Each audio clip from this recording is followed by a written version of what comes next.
For Dagger crossbow, I think the best person you can talk to is Ginny's on Twitch. He's one of our main crossbow daggers. He's been playing since launch on Korea. Ton of experience.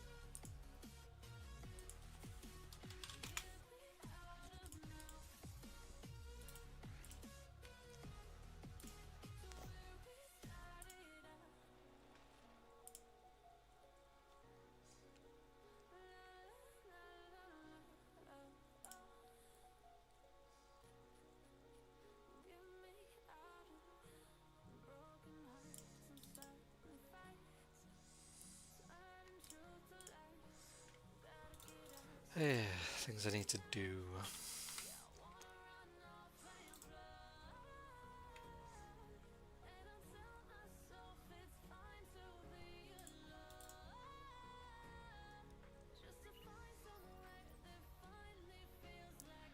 I just need to change him.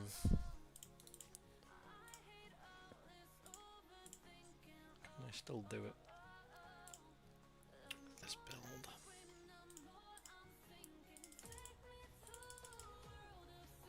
Yes, I can.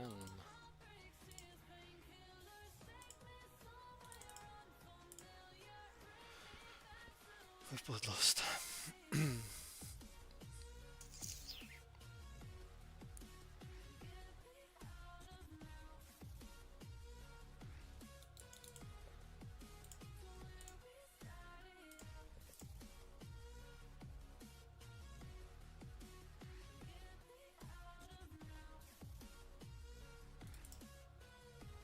feel like I lose too much hit.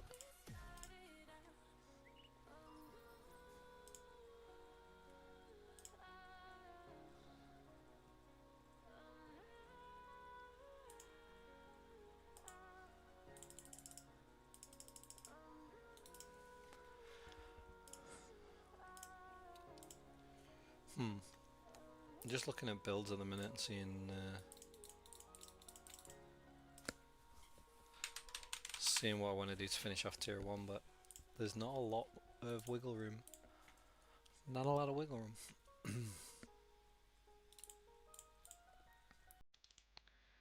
I could lose too much of everything by transition. Unless we can go maybe Phantom.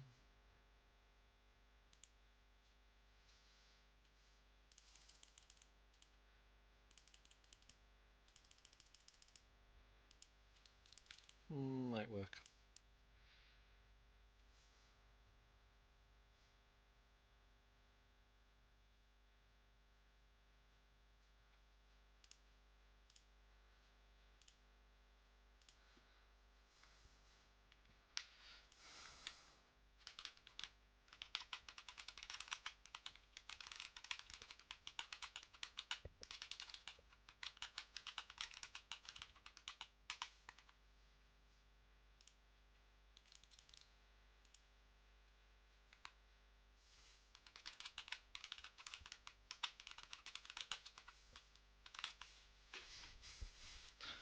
So, Cammy thinks about the build.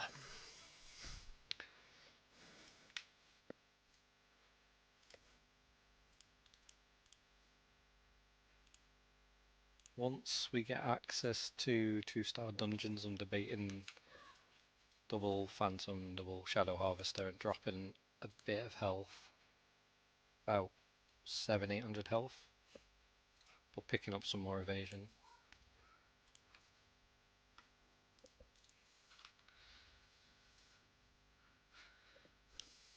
Magic will go to 13. Hit'll drop though, because of dropping these, so it's going to drop by 95. Losing health here, health here.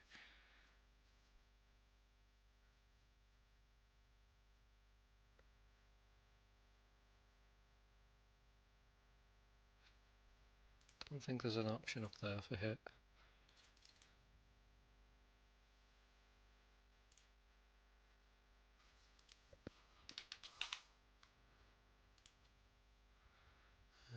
Change settings on this to hidden.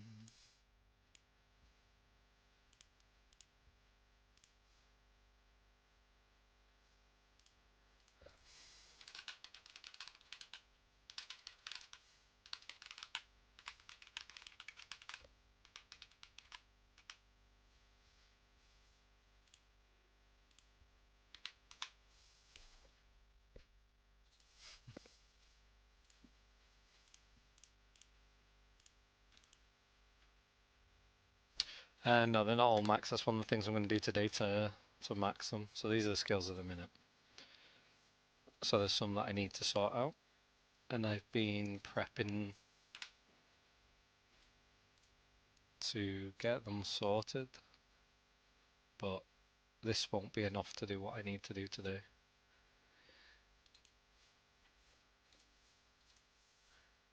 These are what are holding me back most, but I don't see the point in replacing them until Shadow Harvester.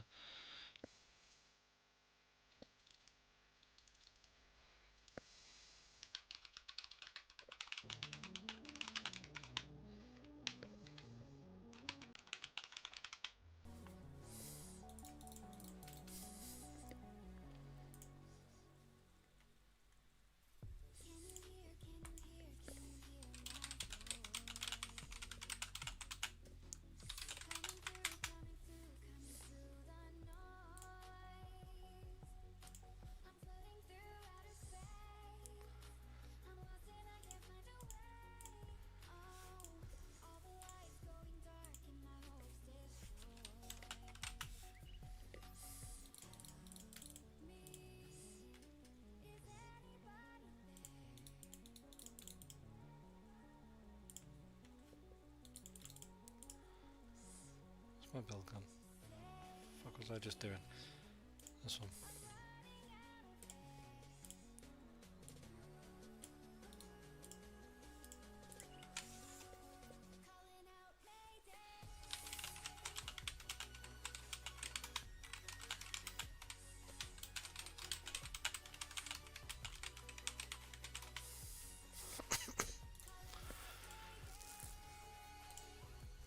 Just having a heart-to-heart with Cammy about builds.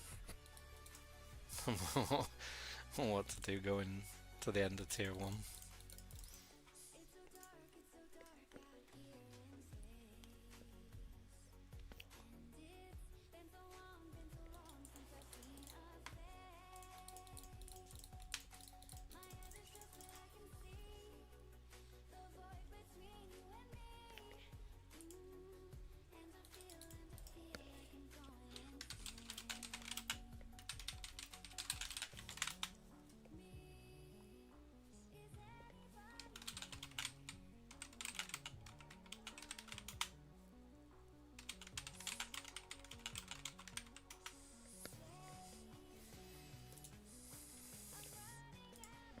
Money.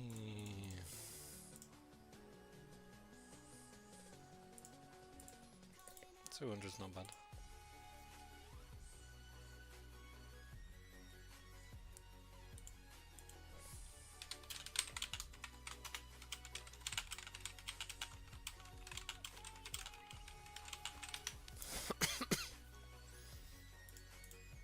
All money. Well, at least.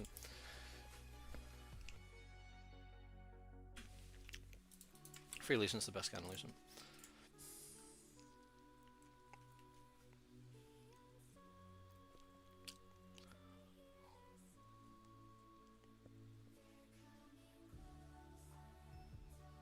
Let's tempt him.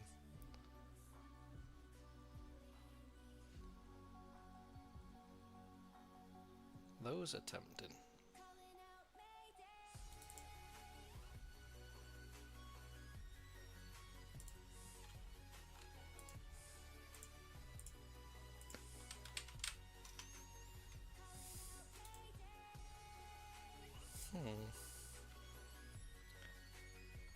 Yeah, Kush can. Not doing much at the minute. Obviously factor in 690 for dodge rolls.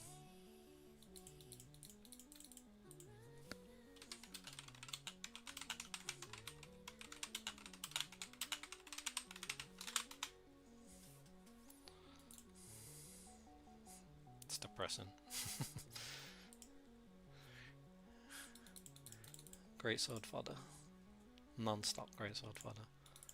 Good job I don't get hit by them much in PvP, in mass PvP.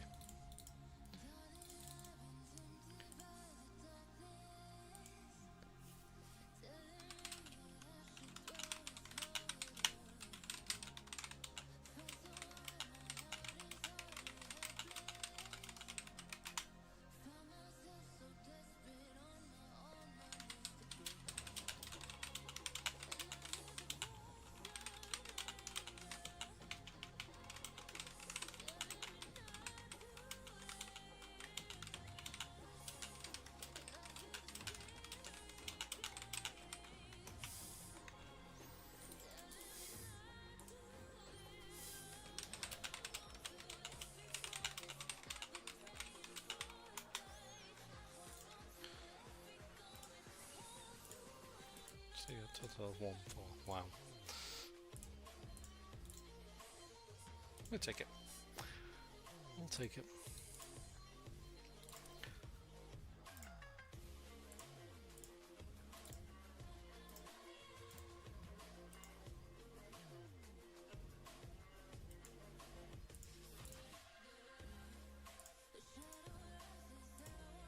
No, it's not working today. Weird.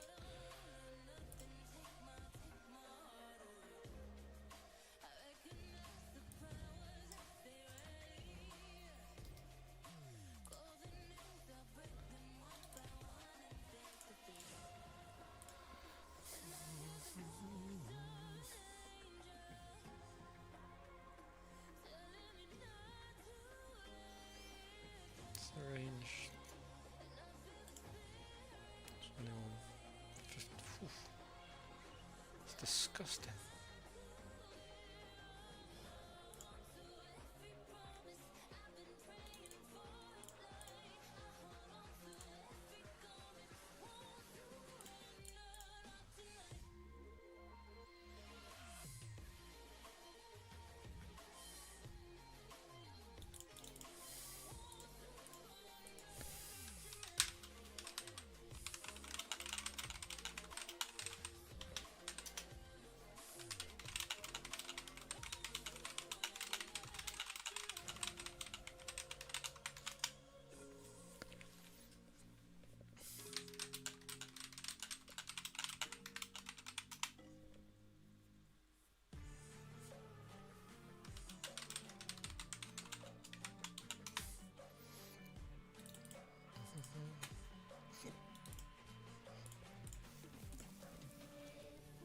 Is this sure you said this, but which spellcasters need to be focused playing? Switch bow dagger to dagger wand.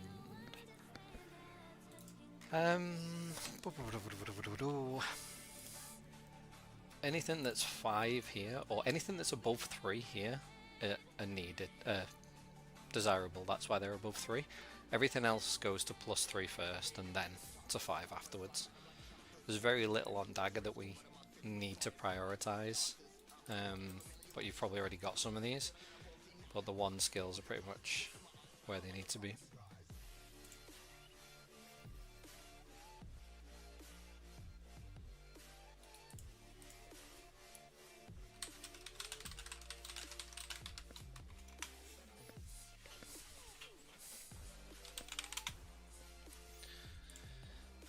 Gonna combat them. At the minute, I use, what is it, 1,000 plus 100 on food, so 1157. That's what I use at the minute. Let's go to scale of the dots. It has a really weird interaction with the dots. It doesn't seem to affect dot ticks the way you'd expect them to. So it doesn't seem to increase every dot tick in a linear way. It makes bonus damage pretty weak in terms of PvP stat. In terms of PvE, it does add a little bit of damage. It just doesn't seem to add the right amount of damage. No worries, man. Glad that you discovered it this way. Lots of people tend to say very similar. Just keep getting tiny bits of lucent. I like this. I think of what I need to farm.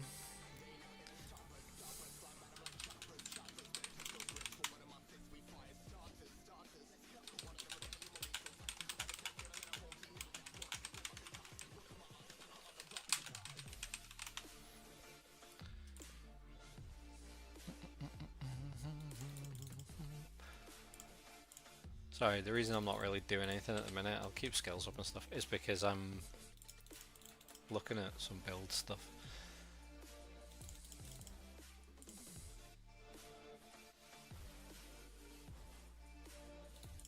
I'm kind of changing some things around, that's all. So I'm very much thinking about picking up a pair of heroic grips for the extra hit and magic evasion, but I'm not 100% sure how I feel about it. Maybe phantom chest, maybe not phantom chest, not for the bonus damage, purely for the defensive stats. And then I'd consider that to be probably as strong as I'm going to get. The only problem is rebalancing stats. I think I'd need to change something else up to make it work. When do we get them? Oh, that's distribution history. That money sat in the guild. Boom, boom, boom, boom, boom. Shadow harvester. Swirling, swirling. It's a beautiful sight. Shucks. It's all going to become cheaper soon. Yeah. Why is this not going? Oh, okay. Why is it not going through? It has gone through. That's fine.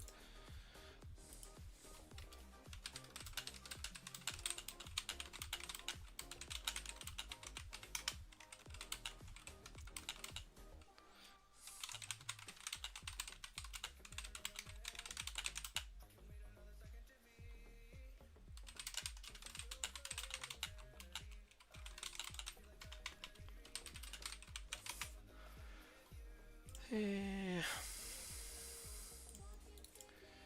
we go. Top 4 guild. Sleep bombing's fun. So you got 32 seconds on precise moment, gate of infinity, and I can't even come close to that. On which one?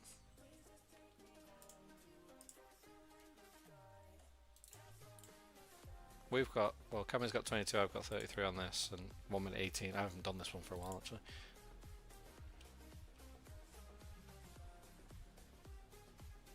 So Stigma does damage anyway, regardless of poison stacks. It just does more damage with poison stacks. So the main reason we use Stigma in this build, and to be fair, it can be changed out for Smoke Bomb pretty easily, but it does damage anyway.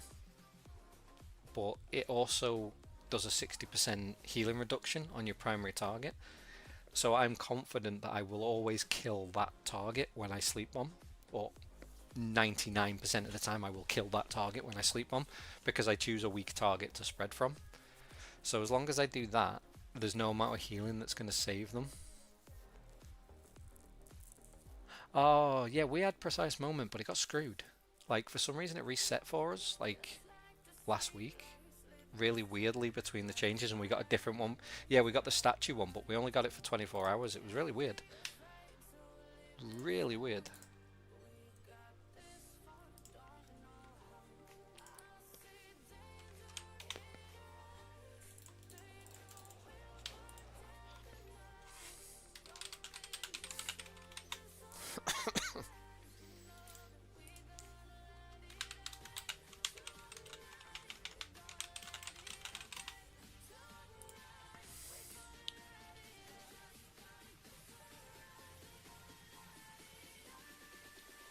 With the healing patch, it'd be different. So what's the point would you consider leveling up a third weapon and skills? Would it be better to wait for tier 2? I think once you've maxed your main build out, then there's no reason not to, unless you're like playing an alt for a different build, or if you're playing one character on its own, then I would say as soon as you've... I think the earliest you'd do it is once you've got your main skills to Epic 3. As soon as you got them to Epic 3, you're pretty much ready to go, because like the difference between 3 and 5 is relatively small on a lot of these. So I've not really got a lot. I mean, I can show you on Moonlight as an example for damage. So at Epic 3, it's 180% and 31, but Epic 5 is only 190% and 35. But you've got to get through Epic 4 first, and then you've got to obviously get through. You've got to max it to 5, and the amount of resources needed to do this just goes up and up and up. It gets exponentially more expensive. So it's for that extra 10% damage on a skill, you have to forego potentially getting other skills leveled. So if I was to run 3 weapons, I would get everything that I need to Epic 3, and then I would deviate and start doing the other build. But because I'm on this character, I'm only going to be running these weapons. There's likely no chance I change these weapons. I don't think there's much point.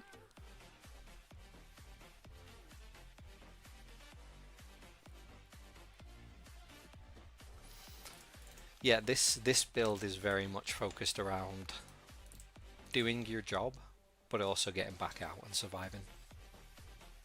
Like, this build, like, it took us a while to kind of sit on this one. I think what I would say is literally interchangeable is taking the points out of Stigma and putting them up. Why have I got... This build feels wrong. Something feels wrong on this build, but I'm not sure what it is. Maybe it's not. Maybe it's right. But yeah, you could put the points into Smokescreen. You could take all the points out of this, and you could slot Smokescreen in this skill instead, and it would give you more defensive stability. So you could then pick up Stealth, duration increase if you wanted to. Maybe put some extra points in here, like range on healing if you want to support your team a bit more. Then that's the kind of thing that I'd do. But for me personally, Smokescreen's a bit touchy. It doesn't always work the way it's intended to. So I'm not a big fan of running Smokescreen until it gets fixed.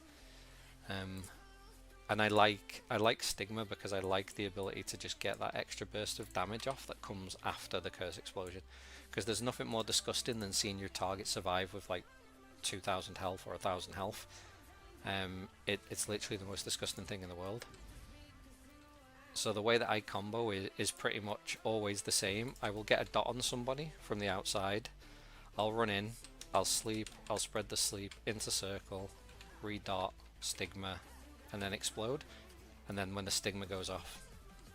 So through that dot damage and your explosion, they're getting 60% less heals from any kind of healing that's going on. And it just makes it a little bit more consistent to be able to get that kill off on people. For me at least.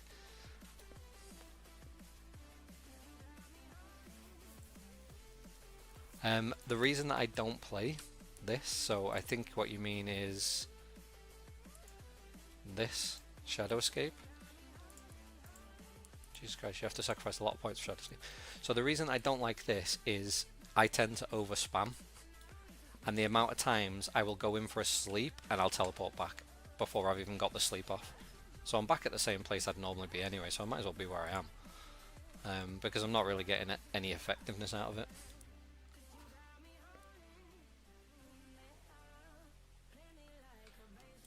So I really don't feel like I get... I think it's a bit of a crutch as well. Like if you play with this, I think it affects your positioning. Because I don't play with it, positionally speaking...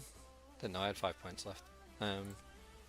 Yes, to be fair, it probably goes on cooldown.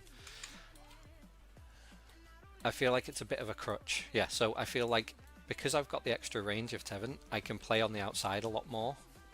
And I think being positionally aware is more important than being able to get back out, because you should be able to get the sleeps off.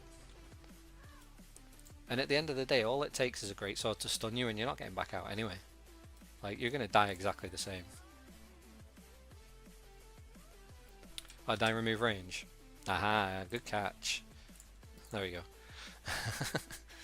This is how my builds end up scuffed, because I change things all the time. What do I think about Dark Explosion? Right, is that this? Okay, so let me explain to you why you don't need Dark Explosion with Tevin. So, I use Rotten Swamp. Pay attention to the Tevin dot when I curse Explosion. So the Tevin dot's up. Pay attention to what happens with Rotten Swamp when I curse Explosion. Back up. And so is Corrupted Circle. So all I'm losing is 3 stacks of Touch of Despair, but I'm gaining 50% curse explosion damage. So keeping the dots up is less valuable because we're able to get Tevin and we're able to get Magic Circle back up if we combo quickly. So the whole combo is providing that you can get off, providing you can get your sleep off and you can get the curse explosion straight away, you will always end up with the majority of your dots back up. So you're missing out on curse, but providing people are still alive, you can always throw another curse up anyway and spread it. So you can always get more curses up anyway. And that's one of the reasons why I like to run with radius increase and the extra 2 targets, because it allows me to keep the max damage from curse explosion but still easily get dots back up on people.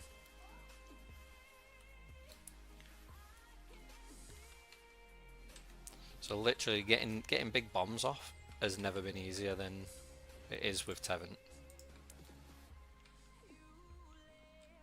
Then we just respread curses and cycle through again. So keeping curse pressure up is really easy with Tevin. Tevin fundamentally makes the build, or makes the spec. And then what comes in tier 2 is a massive increase to heavy attack damage and our defensive capability through just the volume of stats we're going to get. Once tier 2 comes like next year sometime, that's when we really start to scale, because you'll start to see us hitting like 50% heavy attacks. And when we start hitting 50% of things as heavy attacks, our dots start to heavy consistently, they crit consistently. We start to see curse explosion also consistently heavy attacking. We take fatal stigma still because we take the silent tracker daggers. So the silent tracker daggers give us 24% increased damage on stigma, but it also increases the range by 480%, which brings it up above our normal curse range.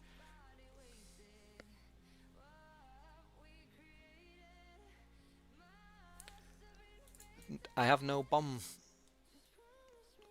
squad with me, so from my GVG stuff, I currently, because of my activity, I'm not able to be there all the times when the guild need me. So I play with the bomb squad or with the flex squad, but I play independently. So I'm one of the Dagger ones that are, or I'm one of the 2 original Dagger ones in the guild. So I'm trusted to know what to do. Like, fundamentally, I'm one of the people that planned how we play the setup, so I know where to be and when to be. But I stay on the Discord, on the same call as them guys. I make the same rotations as them guys.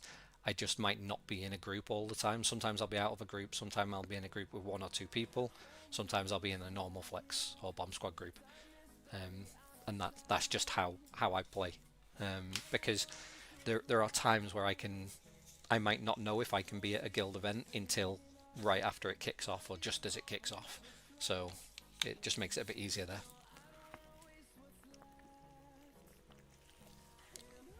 there. This build's on questlog. Pretty certain this build is on questlog. Let me double check my actual questlog build that I've got that's public for people.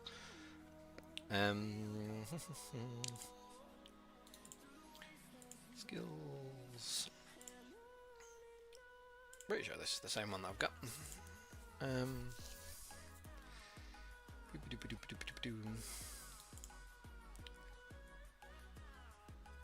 Slight deviation on some of the skill add-ons on some of these, because on this one I've got cooldown reduction,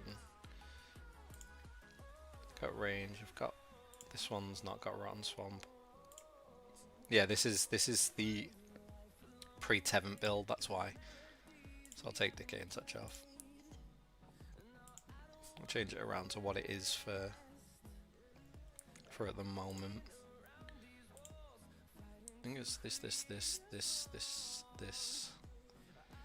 I think that's about it. Am I using all of my spec points or just 95 of them? I've put an extra point somewhere, haven't I? I think I've just got extra points in healing on my current build. No. I got as extra. There's something missing on the build. This Explosion Rotten Swamp. Those are fine. Cursed Nightmare's fine. It's fine. Swift Heal's fine. Fatal Stigma's got everything. Is it Dagger that I'm using something different on? Camouflage.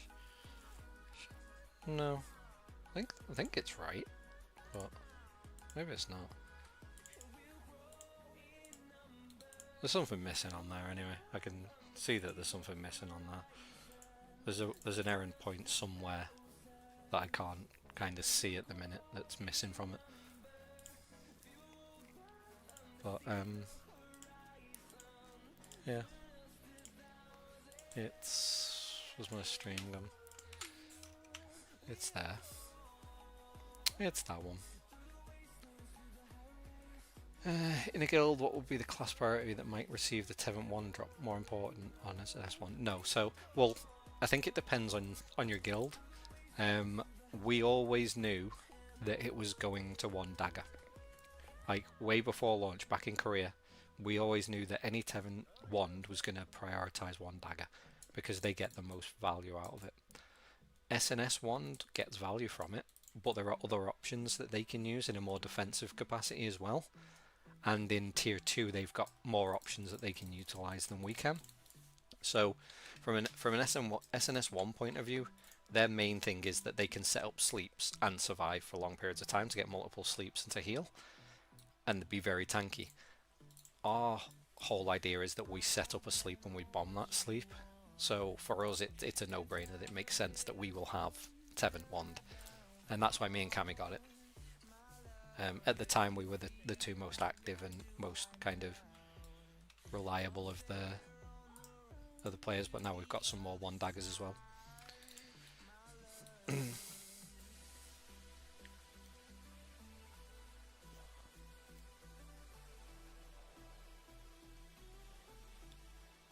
I think it'll work. I think it'll work, yeah, with that gear I think you'll be fine. Tier 1 gear's not massive for us. Like there's not a great deal that we can do in Tier 1 in terms of gear. Like the reality is we're kind of at the mercy of playing with what we have.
I just replying to somebody.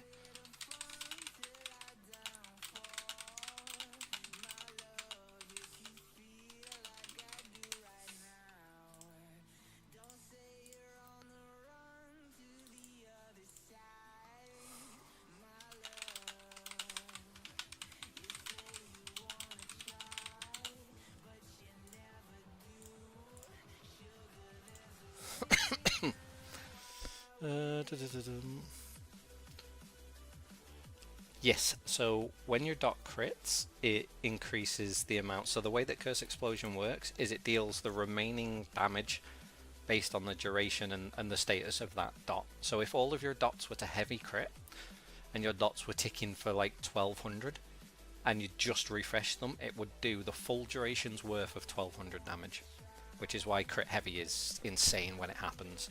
And that's how on like the 22 or the 33 second secret dungeon times, you'll see some stupid curse explosions like 70k, or I think Kami got like 110,000 curse explosion at one point.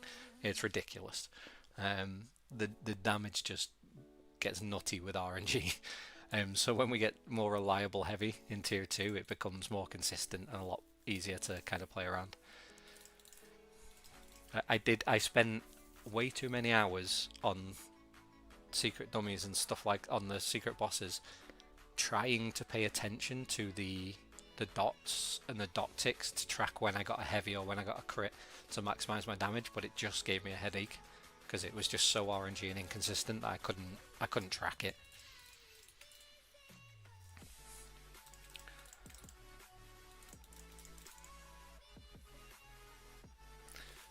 No, so it's a little bit better than that. So when we use Karmic, it counts as an application of that curse to every target that gets Karmic. So say we have 3 stacks and Tevent and, I don't know, Decay and Touch on a target, and you Karmic every one of those, so the touches of Despair, or the 3 touch stack, and the Tevent, and the Magic Circle or the Decay and Touch all have an independent chance for every target hit by Karmic to become a heavy attack. Which means that if you were to heavy on everybody that it spread to, and then you got a heavy curse explosion as well, you could wipe an entire group.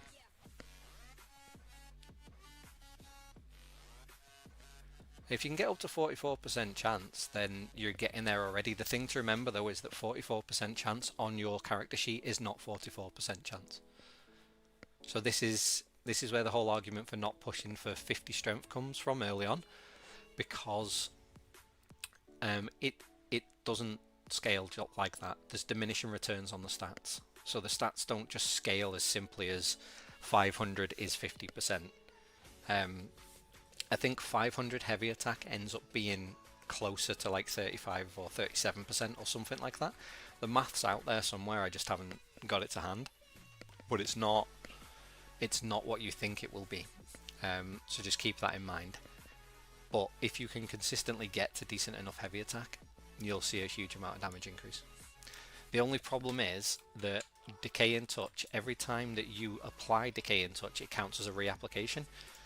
So, see on this, if one of these is to heavy, and then I reapply and it doesn't heavy, it reverts to a normal 3-stack. So you would have to try and get a heavy to actually land on the 3rd stack, or you'd have to RNG into a heavy landing on the 3rd stack, and that's where the heavy attack damage is going to come from. So there's one of these. It's one of these at 950. Right, so that's got a heavy attack at 952, or 950 is a heavy attack. Whereas the 560 is not. So that's a heavy attack 3-stack. That was a normal 3-stack 5, or maybe a crit actually 561. No worries, man. I'll more than happy when people ask questions if I've got the answers. If not, it's always good for me to try and find information as well. Get some sleep.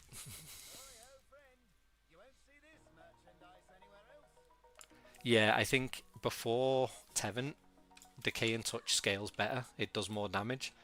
I just don't like playing with it very much anymore because you have to get it up before you Karmic. So it fundamentally changes the way that we play. So you need to obviously get Decay and Touch up before you can spread your curse, and that's a whole lot less safe because you need to get 2 dots up, then you need to spread, and it's easier for you to get picked out in a group doing that than it is for you to get them asleep first and then add the extra damage. But also, when Karmic gets fixed with a patch, so Karmic is currently 100% chance to hit people. It shouldn't be. So when that gets fixed and it reverts to its normal, there's a chance that you're going to miss that spread.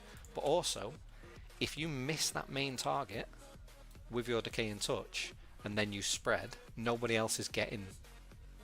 There's no Decay and Touch going up. Whereas if you put Rotten Swamp down and it misses, it persists, so there's more and more chance that everybody's going to get hit with it. So it just gives you that extra coverage for the more consistent damage. That's my personal kind of opinion on it. I like the fact that I can drop this. Everybody in there is almost guaranteed to get that dot no matter what. But also, anybody that wanders in is also going to get the dot. So anybody that wants to come through that Rotten Swamp to catch me or to stop me from bombing is also going to get dotted.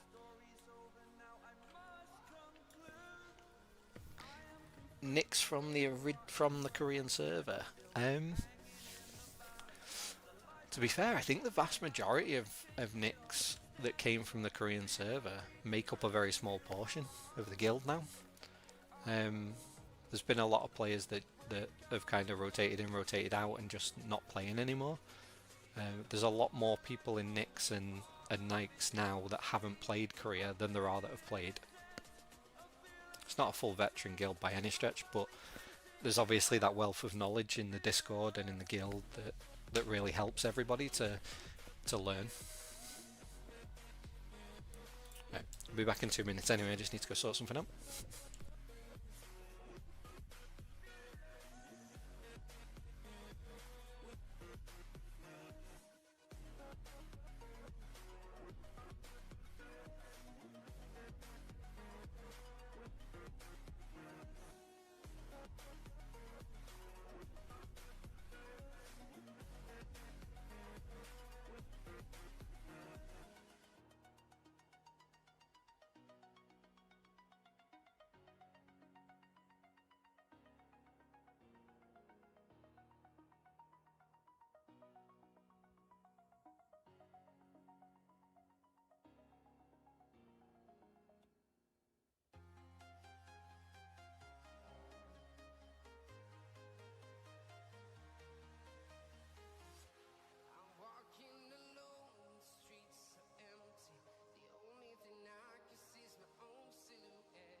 I think that decay and touch interaction is just a visual one. I don't think it means anything. But yeah, I think it's a visual. It's a bit weird. Which shot caller?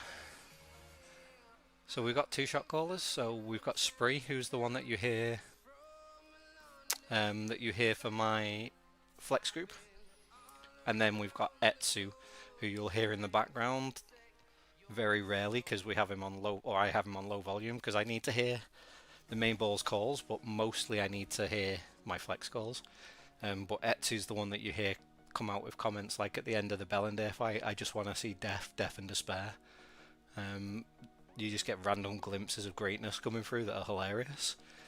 But Spree's very calm and collected, knows exactly what he wants us to do, where he wants us to go, and that makes life a whole lot easier. As for a new server, we're looking at different places and different plans. But yeah, Etsu for the main ball shot calling is frantic, but his calls are very concise and very clear. Everybody knows exactly where they need to go. Etsu's the one that everybody got to hear on the Siege the Day event before launch that we took part in. Yeah, that was Etsu.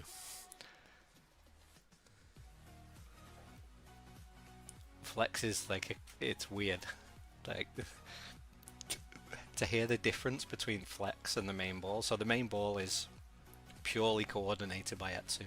100% of the time Etsu makes the calls.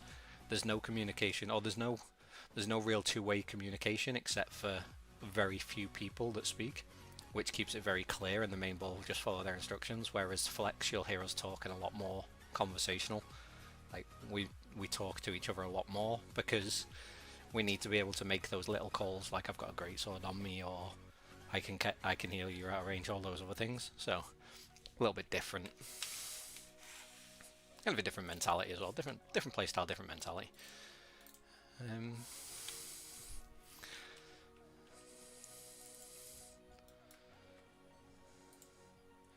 think I need to get one more done today. Yeah, I need one more today.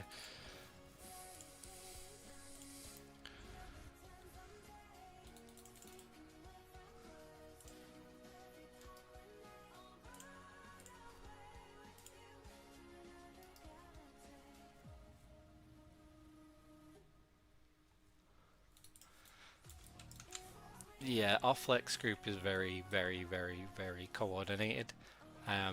We've played, or a lot of us have played similar roles in other games like BDO.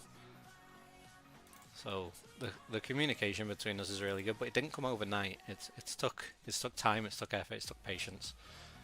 It's not something you can just do. But everybody's got a very similar mindset in Flex.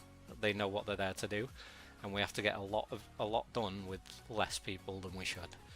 And if we're playing it well, then it often feels like you're getting hit by the main ball just because of how coordinated the bombs are and the setups.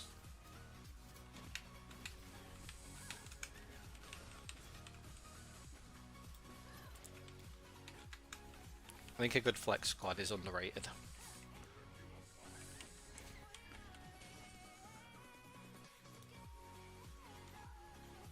No, it doesn't stack. So we made a change after the Bellinder, was it, or before the Bellinder? I'm not sure.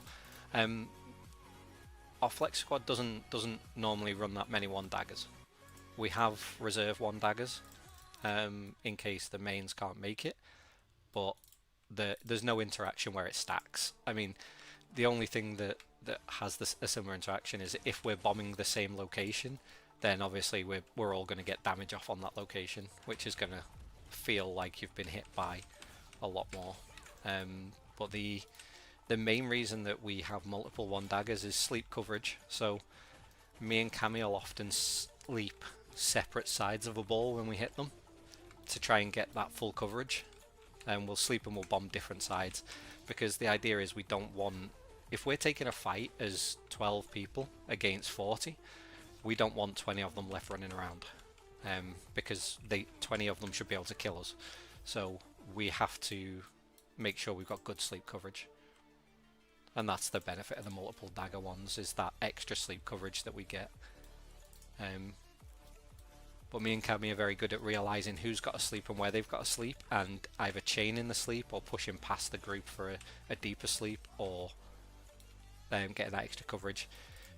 If one of us calls that we're going for a sleep, the other person often delays their sleep and follows up, either to re-sleep or to get that extra coverage more often than not. I think that's the key to why we're effective when we play.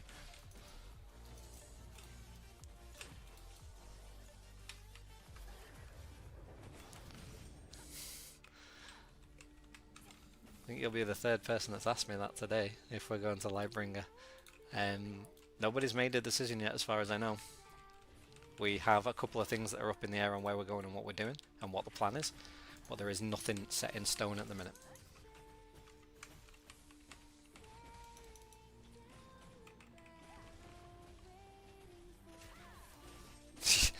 Yeah, the eclipse on Junabo, I'm not the biggest fan of it, but at the same time, it's one of those. Well, what I would say is the thing with Junabo is it's a dungeon that has very hard chokes, or an area that has very hard chokes. Now, everybody could set up ahead of the eclipse and try and fight us and wipe us. But the reality is, if you can't beat us anyway, or if people can't beat us at an open field boss, they're not going to beat us at a boss full of chokes. So what people should have been doing all the time when Eclipse was coming up is rushing one of the other PvP bosses before we had the chance to finish Junaboat. Especially on the nights where we were doing Peace Junaboat, or Junaboat, whatever. Trying to fight us and trying to sneak in there is almost a waste of time. It's not something that I like doing. I really dislike it. I don't think it's great, but at the same time, if the game has a system in place that allows guilds to do that, it's going to get done, and it's done on every server. It's done on Korea still. You know, it's just a royal pain to be on the receiving end of it. But there are ways to counter it, and it just requires communication. And a lot of guilds are definitely in their infancy. And I think what will happen is, as guilds learn the game and get better and these systems get taken out, everything will get a lot more competitive. Talos is a good server. It's got some genuinely good players and some genuinely good guilds on here. It's just that lacking cohesion that's not there at the moment. And that's the thing that we bring to the table, because as a guild of 100, or an alliance of only 140 people, we very rarely have 140 people on at the same time, and we have to make up for the fact that we can be outnumbered by bringing that communication and that experience, I guess. There will be a gear discrepancy as well, of course there will. Like, that's a no-brainer. There's always going to be a gear discrepancy.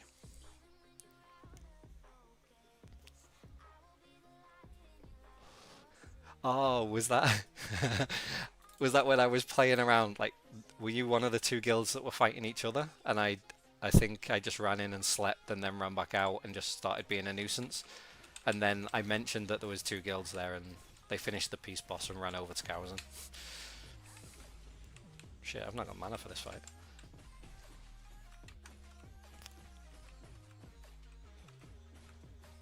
I miss sleeps a lot. I miss sleeps way more than I would like. I had a clip somewhere, and I wish I didn't lose it. I need to see if I can find it. But basically, we were in a fight at Grand Alon.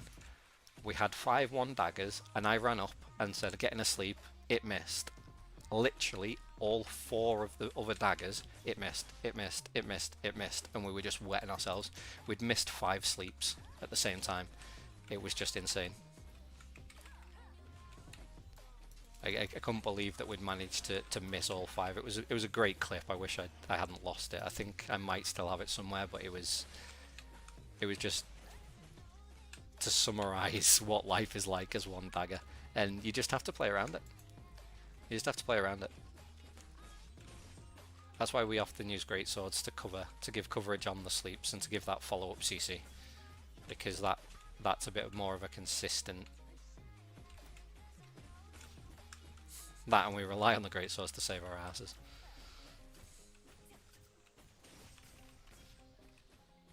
But yeah, that fight at Cowison last night was hilarious. I was just watching you guys fighting each other, and I couldn't resist. I was there on my own originally, and I couldn't resist. I said, I have to go in and bomb this.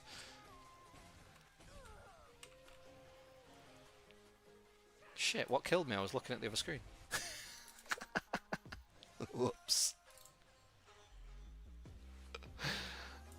Did someone drop the red bomb near me or something? Because that sucked.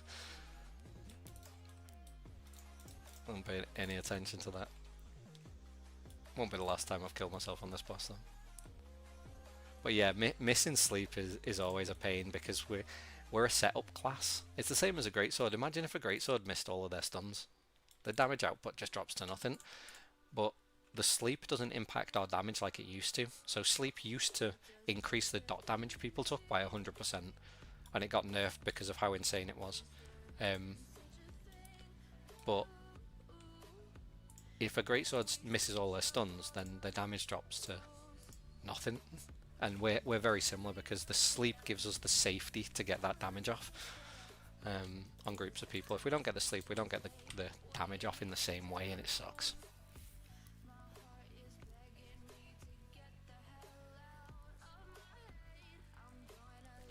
You guys, like, so what's been happening on the server is we've been getting caught with our pants down a lot, and I think it's complacency on our part, and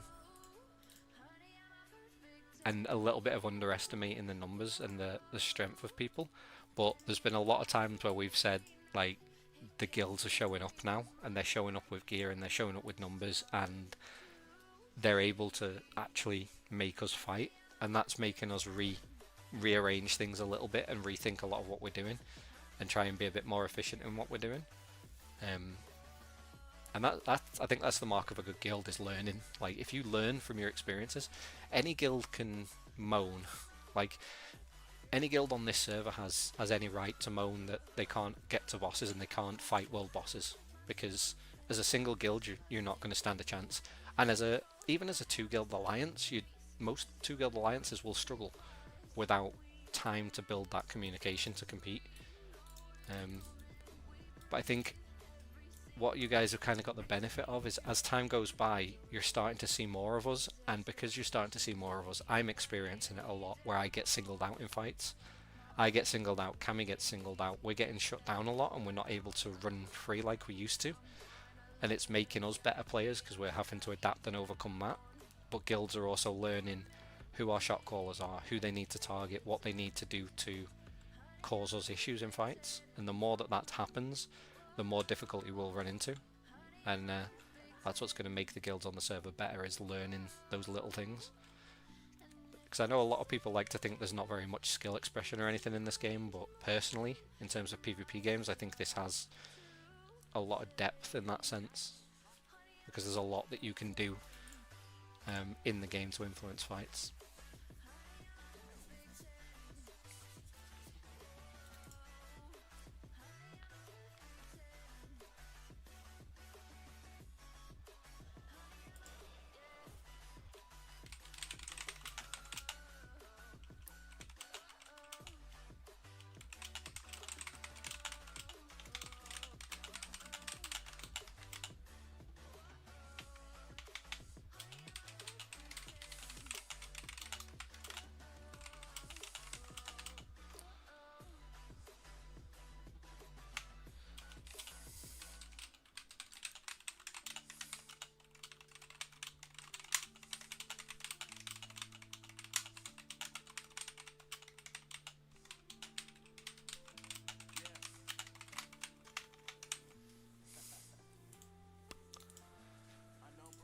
Right, I'm gonna make a coffee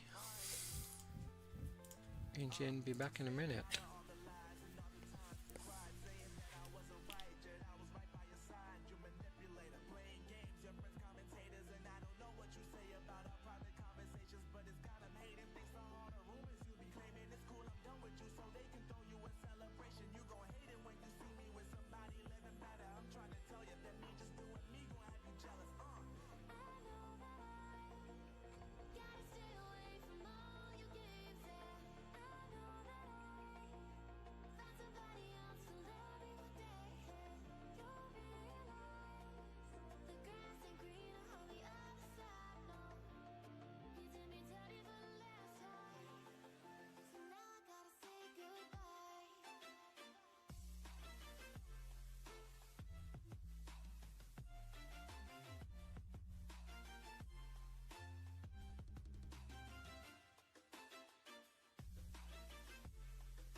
shitballs. Catch up on things real quick. Where are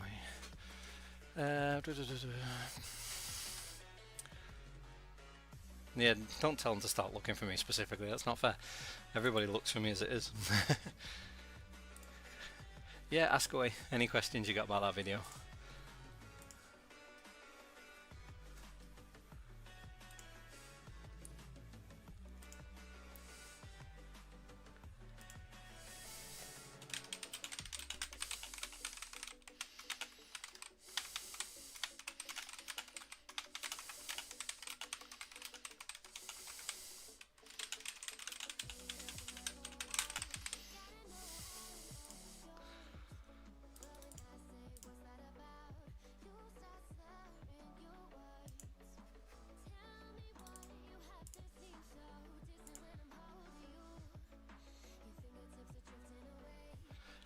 So the numbers needed, it's 8,000, let me get this right, it's 8,100 in total to max trait tier 2 once you, if you're using tier 1 items as the trait upgrade.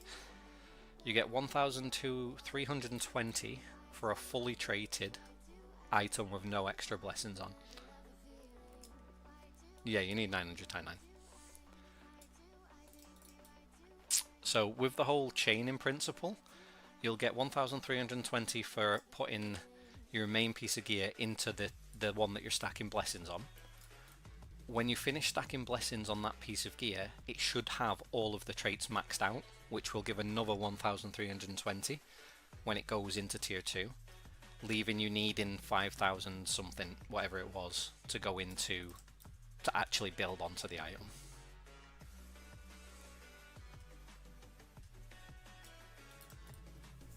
Best from tier 1 to tier 2? What do you mean by 1 to 1?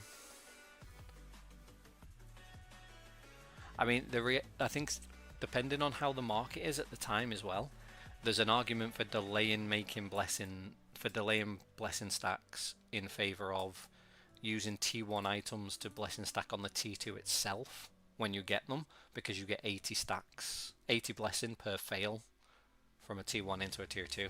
So you could potentially save money if you're planning on buying the traits and not farming them, then you could make money doing it. But my principle is based around giving you all enough time to farm basically and use farm traits for the vast majority of it. You could stack on a single item to 8,000 if you wanted, but you wouldn't need 8,000, you'd need 8,100 minus the 1,320. You'd need 6,780 on just a single item, not including transferring. If you didn't transfer, so if I didn't transfer this into the blessing item, I would need 6,780 blessing on that item that I was stacking on, and for it to be max traded before transferring, and that would give me the 8,100.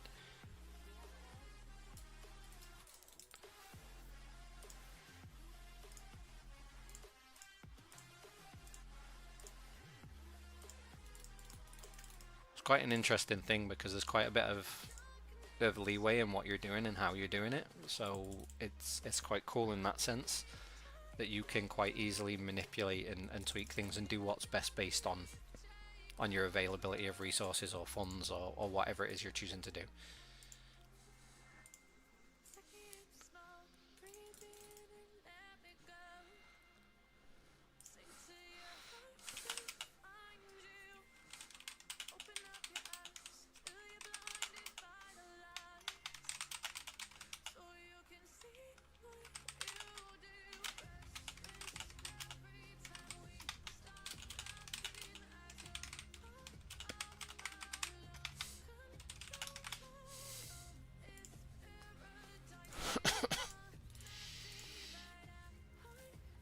Here I feel it's going good.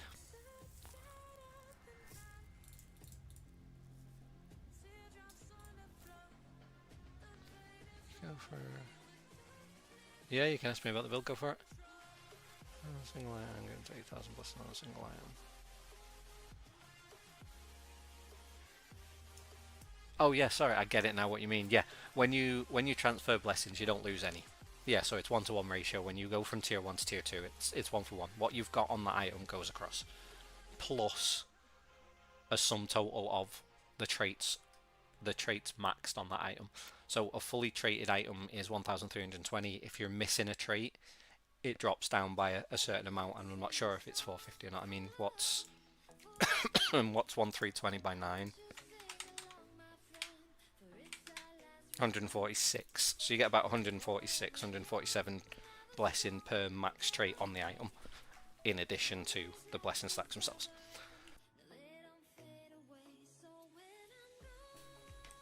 Sorry, yeah. Now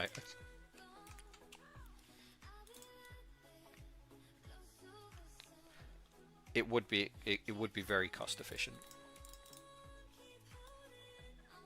Yeah, I can say that's the whole premise behind the video. Really, is it's the most logical way to use the system that we have in place. So yeah, rather than just leaving, you could max on a single item, but the way that I've done it in that video is you wouldn't be left with 54,000. Your blessing item would have 54,000 stacks, then your main item transferred into it for 1,320, and then the actual transfer of that into the T2 for the extra 1,320. So in total it would bring the full amount up, but if you were to do it on a single item, it's definitely cost effective. But again, there is that argument that using tier 1 epics into tier 2 itself when it comes out, if the prices are low enough, like if the prices on T1 traits drop to 10 Lucent, for example, then that would end up being more cost efficient, because you would only need one of them as opposed to one of them for 80 blessing as opposed to 2 blues, and because the auction house price never drops below 10 Lucent if they were to bottom out like that. So there's a cut-off point on where epic into tier 2 just becomes as good.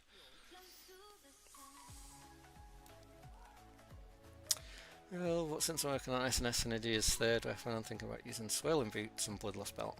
Yeah, Swirling Boots and Bloodlust Belt are one of the things that we had as kind of variants. And Nirma's Sword is a very good sword for the build, yeah. Bloodlust Belt's a universally good belt. Helps to hit that break point as well. Swirling Boots are a good upgrade. The only reason that I don't is because of the hit rating.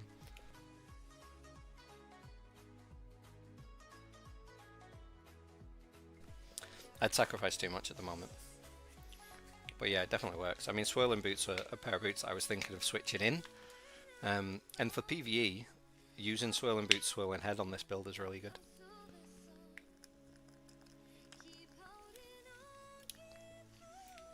I keep meaning to farm Sanctum to get Swirling Boots, to get Swirling Head, to use it in a PvE setup. And then my plan for PvE was Swirling Boots, Swirling Head, Harvester Gloves, Harvester Legs. Purely for PvE, like I had no intention on trading them or anything, I was just going to have them as +9 for PvE, for the extra damage. And then in tier 2 I was going to use double Sacred, double Harvester for DPS. What do I need to do? There's things I need to do that I'm just not getting done.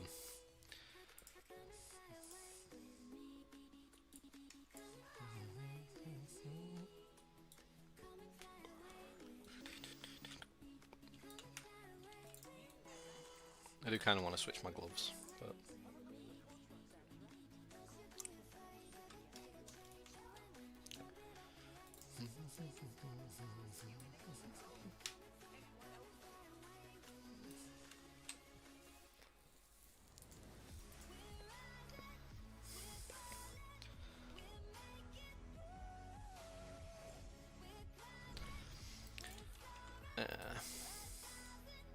this stupid night event vendor, by the way, should always be here at night, but for some reason lately he's not been here. Oh, he is here. There he is. He should always be here at night time, which makes him easier to track down.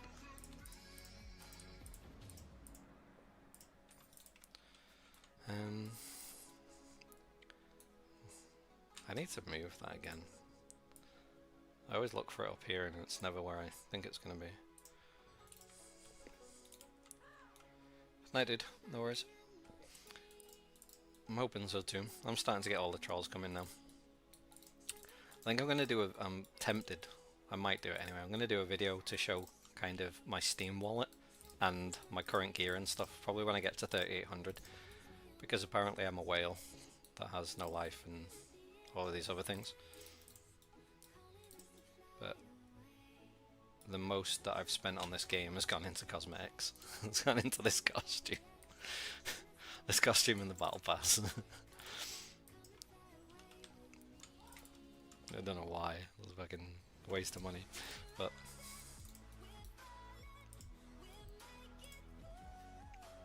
it shouldn't bother me anyway. I don't really give a shit. The only people that moan about whales are people that can't afford to spend themselves.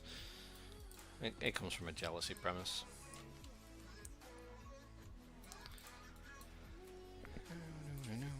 Without the whales, there would be no Lucent in the game.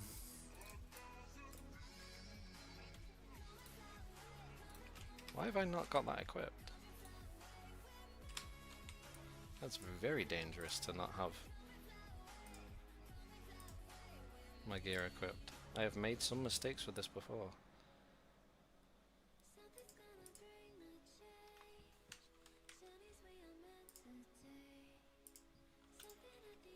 Why is that not showing? Oh no, it is.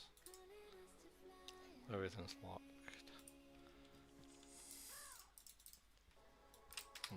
Yeah, I mean, are these gloves cheap enough to trade? I mean, they are.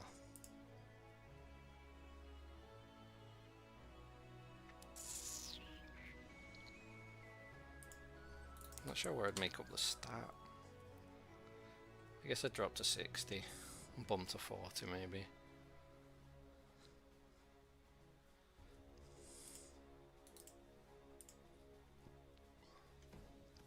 Going in the guild.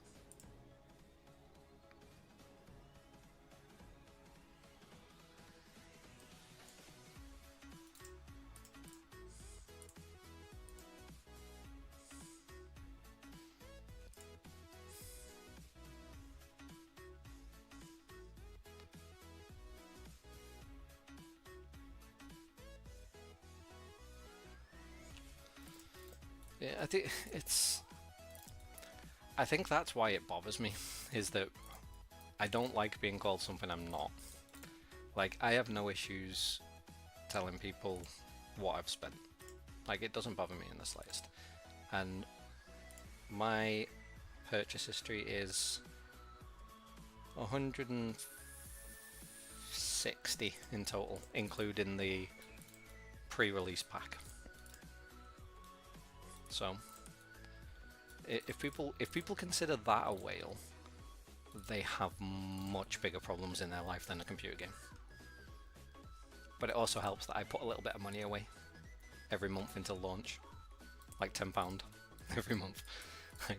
I siphoned income, siphoned my own income, because I knew that I wanted to have some at the start. I knew I wanted to have some Lucent because I knew that I wanted to get battle pass and stuff, but I also bought the very base pack because I didn't think there was value in the cosmetics, so I didn't bother. But it wasn't until the 28th of October. Yeah, exactly, and BDO was called a whale. Spent a lot more in BDO. But yeah, I think it wasn't until the 28th of October that I put more, or topped more up.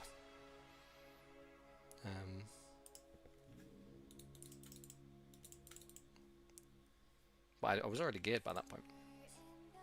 I topped up to buy cosmetics. That's where they get you. That's the problem. That's where the game devs get you.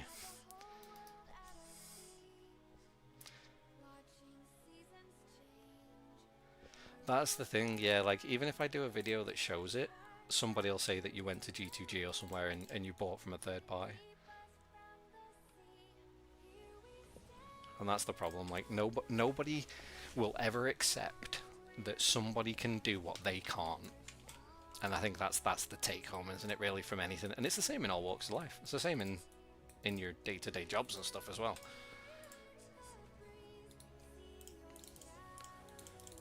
Easier to hate than it is to look internally for any kind of development and growth.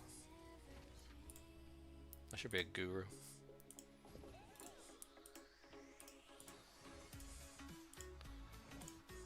I would fucking love to whale in this game.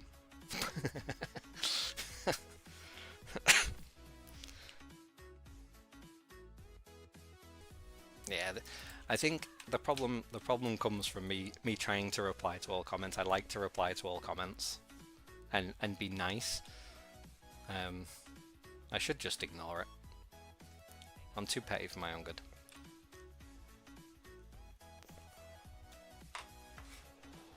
However, it's worth saying that the people that want to correct me are also driving the views up on the channel, so I've got to thank them for that. That's the thing. I had my biggest day yesterday when everybody was telling me I was wrong about dimensional contract tokens and stuff. It was awesome. Like that's the biggest video that I've had since BDO, and it was amazing, because the irony of that is that half of what I've spent on this game, basically, they made me back in one day from viewing that video just to tell me I was wrong. And it made my day. I woke up this morning, checked it, and I was like, this is amazing. Like, so I probably will put out a video that kind of just gives a breakdown of what I did and how I got my gear sorted, and include like what I've spent on the game and stuff, just because I know that people will want to comment and they'll want to tell me that I spent the equivalent of a house on the game. Alas, people like to chirp. I'm not getting anything done, am I? I need to think about what I want to do with these skills, because I'm thinking this can probably go in 14 bucks. This can go in 6. So that can go in 6, that can go in 14. I've also got some dungeons that I need to solo some of the codexes for, because I'm still missing books like these, but they're omni books. These are actives. This is Shade Wizard. I can solo that.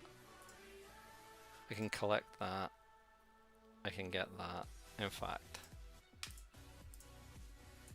there's really no reason to not be doing these. I just don't know where the Codex pages are in a lot of these. No.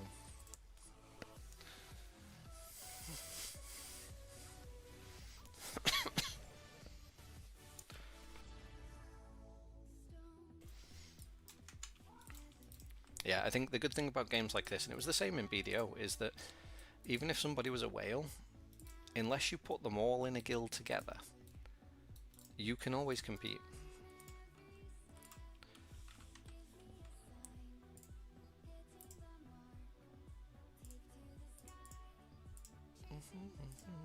Is that triple? No, that's triple.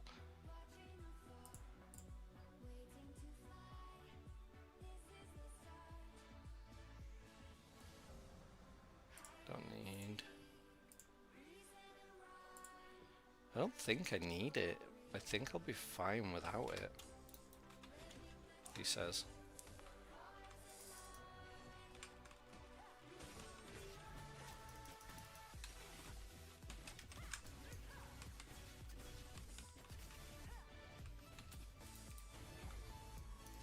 I used to love whale hunting on BDO. It used to be so much fun.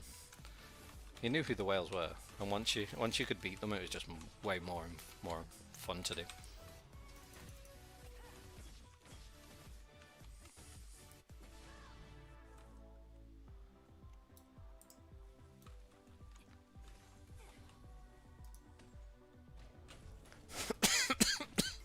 Get on.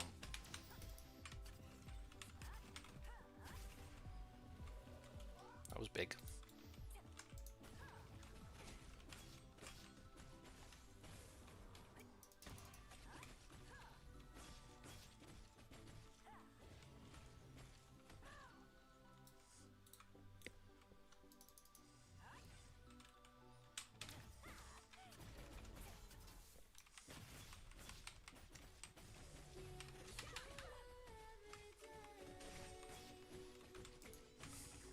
think it's a little bit overwhelming when you're trying to kind of catch up. I think the thing with Lucent as well, it's kind of a double-edged sword because you can have Lucent to spend, but it can go very quickly in the wrong places as well. So you gotta be quite methodical in it. What do I need in here? Where are the codexes in here? I'm gonna have to Google this stuff.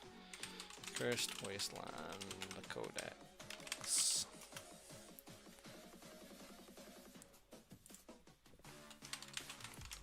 Locations. I think the first one's like right up here in front of me.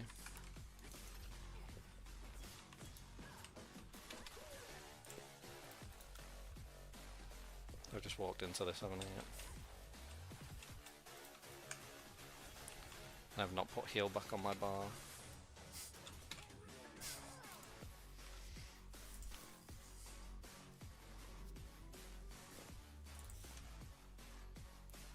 Point in putting points in it if I'm not going to put it on my fucking bar.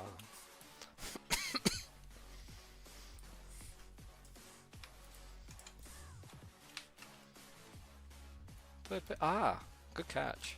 I'm glad I looked at my screen then just to see that. Cheers for that. I'd have ran all the way to the end of the dungeon and never got that.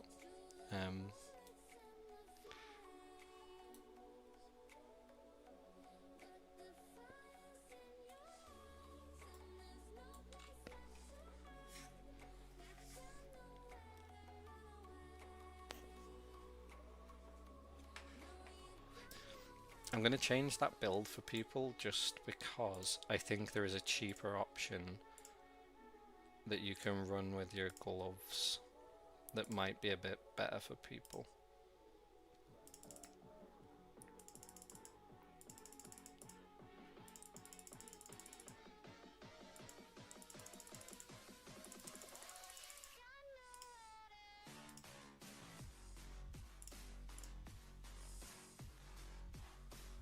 Should give you more magic hit as well, yeah.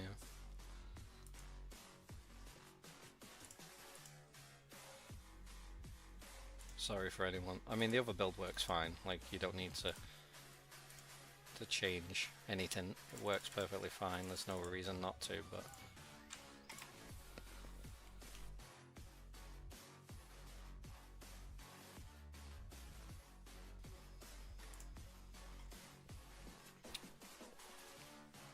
there you go. There's a variant build.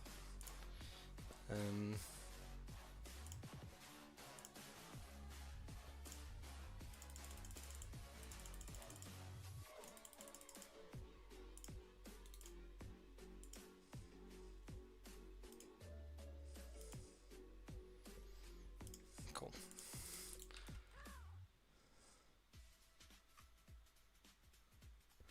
Yeah, I've just changed the gloves now, so these ones are going to be a cheap option. Heroic Grips of the Resistance. They should be relatively cheap to trait, and I think, I mean, this is obviously on my server, but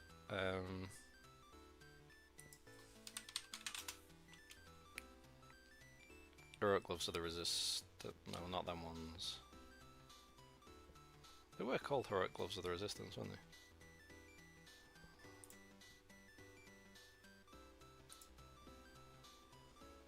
No, they're not.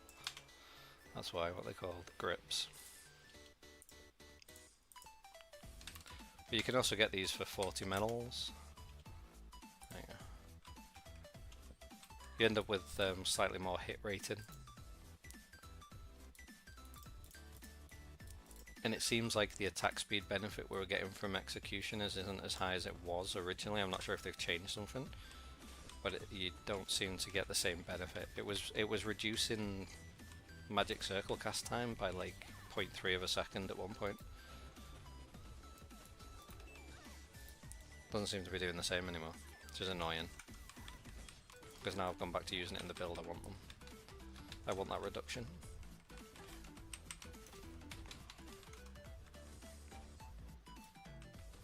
Stop being a dick. Stop being a dick.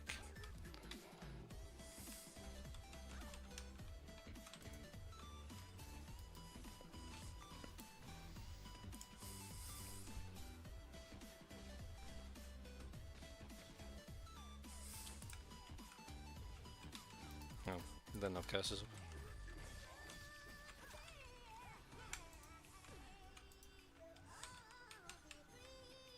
I'm getting fed up now.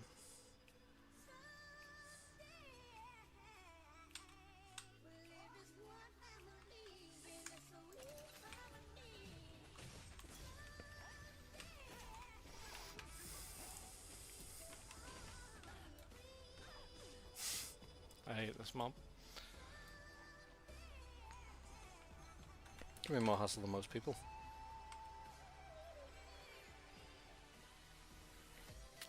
Yeah, I think the gearing can seem a little bit overwhelming. To be fair, Final Fantasy XIV when it first came out had a fucking horrific gearing system that was that felt overwhelming.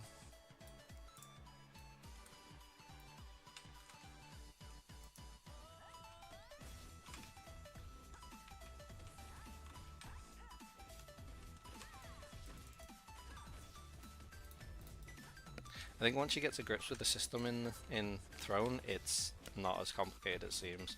And there's more than one way to skin a cat. You can gear different ways, do different things. There's a lot of information floating around as well, lots of opinions. People have different opinions on different ways to gear. Don't do it.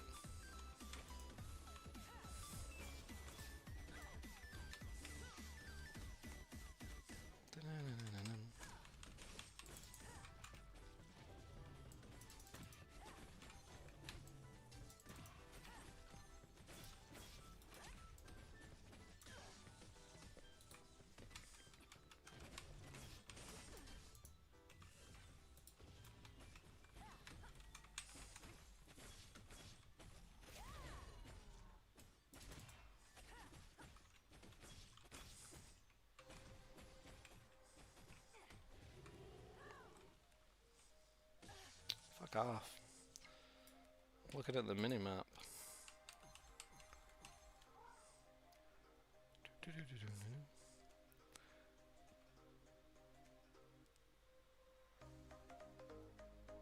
I'd stack until tier 2, yeah. At this point in the game, like, tier 2 could be 4 months away, but I would rather be prepared early than be prepared late.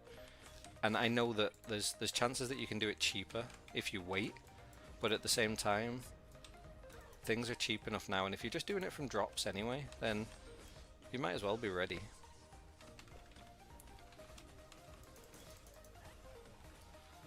This is what happens when you don't pay attention.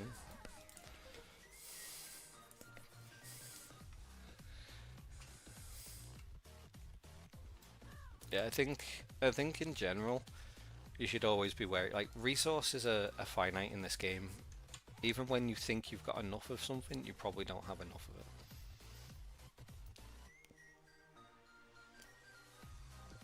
I think that's kind of the big thing. You need to manage resources well in this game.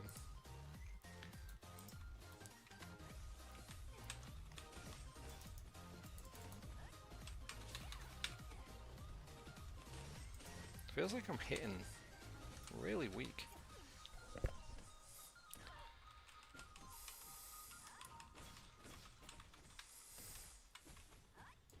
Oh, I know why it is. I'm using the wrong build for trash.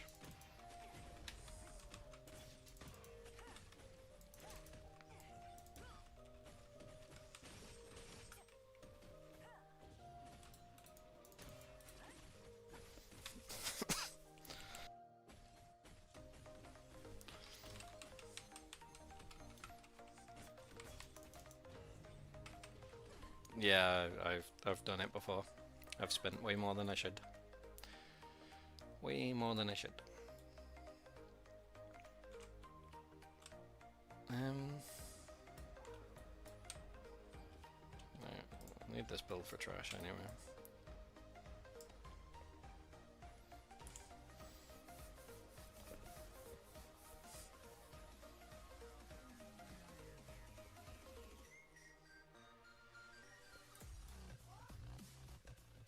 It's after the next mini boss.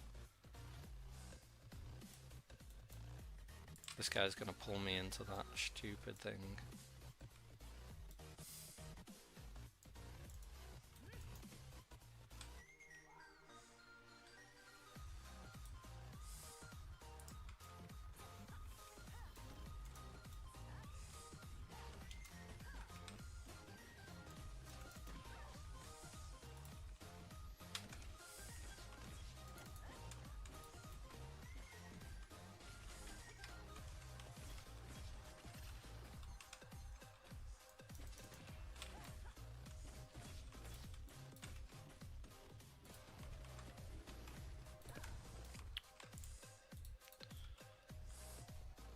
Really? I didn't even know it did that.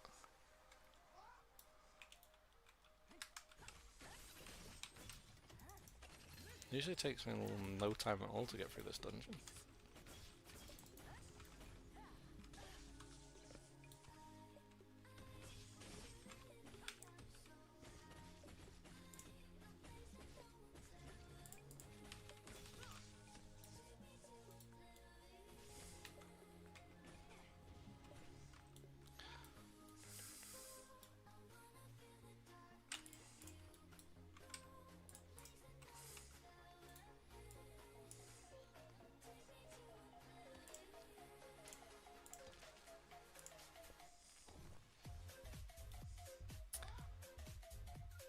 Yeah, spear's meant to be coming out. We've heard a lot about spear being a weapon that's planned, but never seen anything else about it.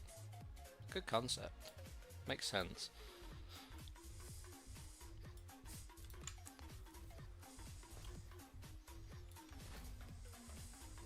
I need to do some things on this fight. Remove the this.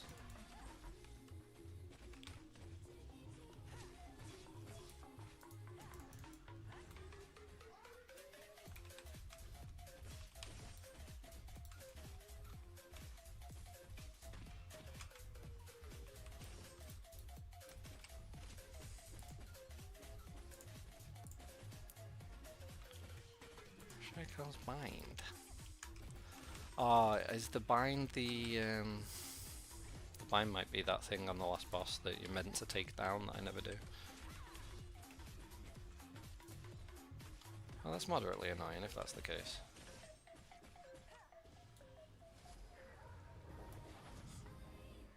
And then Belrog is the second mini-boss. Might be easy to just do this as a group.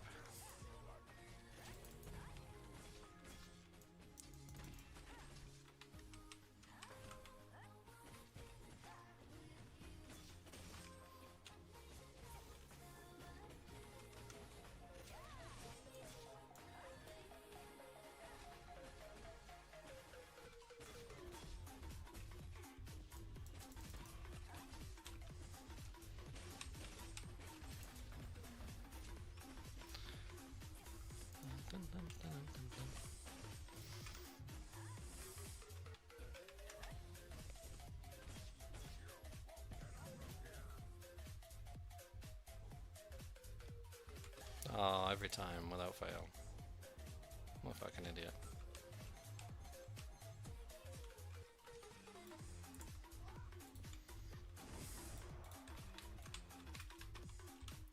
Hello.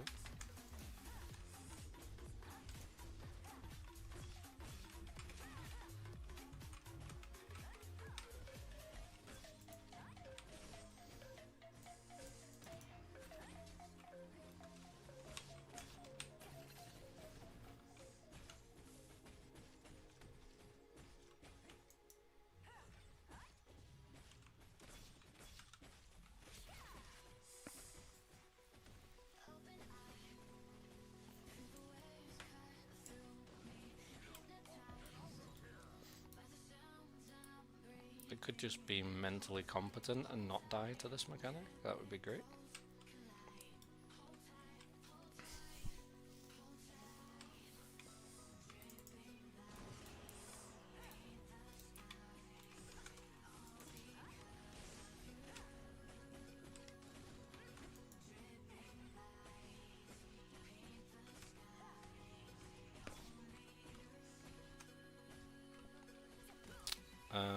Use Laquarius in PvP and you will be amazed how much it saves you. Oh, you mean the dagger's not the fucking wand. Easy. All of our curses scale off base damage, so 41% of base damage, 89 on 85% of base damage. Laquarius daggers give you a flat increase of 25 base damage, which means that overall you will gain more damage than you will gain from hitting the 50 strength breakpoint using the Dark Slayers and the extra health. That being said, I used Dark Slayer on launch and there is no reason not to use them if you're happy using them. You just won't do as much damage as somebody using elect daggers. It's not substantially more damage by any stretch, but it is enough to be noticeable.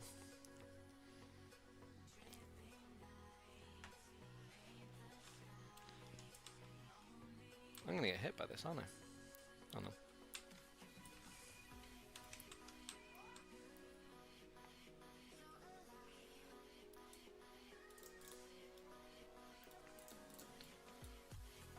To be fair, I used Darkslayer's daggers because we didn't have the random dungeons and I couldn't be arsed dealing with the RNG of getting the daggers. I ended up getting them shortly after I decided that I wanted them.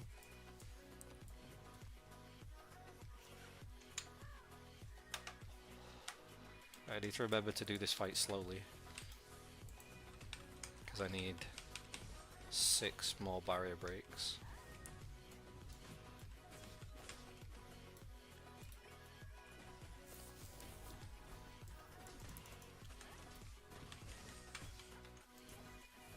I really want to play my ult, but I just haven't had the time to do my ult and catch up on my main.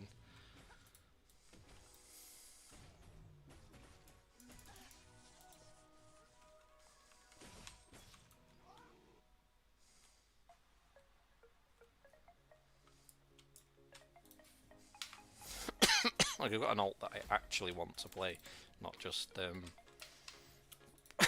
sorry, farm dungeons on.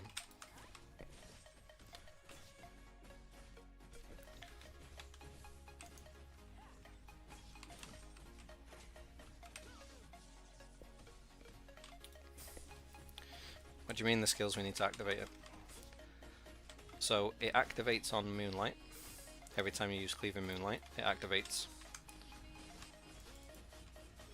It's meant to activate every time on Shadow Strike.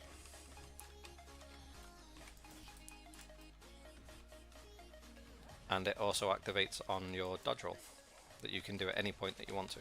And you should be doing relatively consistently in PvP. So keeping it active is not a problem.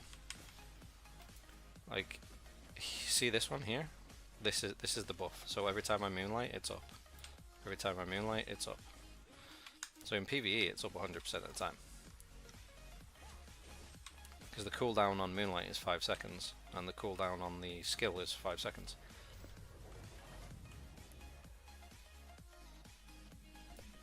Yeah, dungeons can be a pain in this game to get loot and to get gear. It really sucks.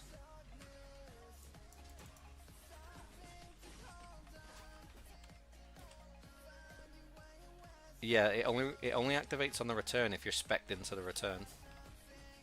But Shadow Strike's meant to proc it 100% of the time. It doesn't. But dodge roll does. So if you dodge roll, it's always up, and if you Moonlight, it's always up.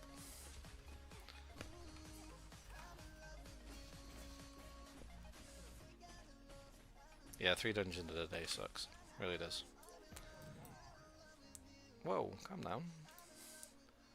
That's 5. I might have to let this boss kill me after the next one. The next round. 6, so 7, 8. Yeah, I'm gonna have to let him kill me unless I can delay him a bit. I don't think it's the kind of game that you can really just like play hardcore to farm dungeons. It's not that kind of game. It doesn't. There's not a lot to do on a day-to-day basis if you're just progressing your main and focused on that, and you're not doing the other things like events. Try both. Find what works for you. Like I've consistently dropped my overall health pool as I've got more and more used to the class and feel more and more comfortable with playing. So I feel comfortable with this health pool still. Kill me. Actually, no, don't kill me. I might be able to get one more off you before you die.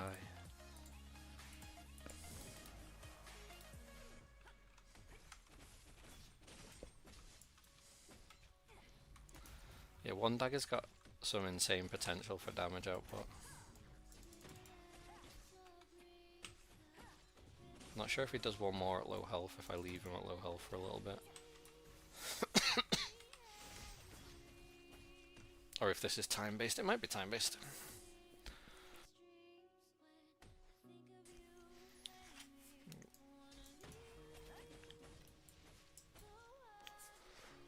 Guess we'll find out. Oh nice, it's time-based.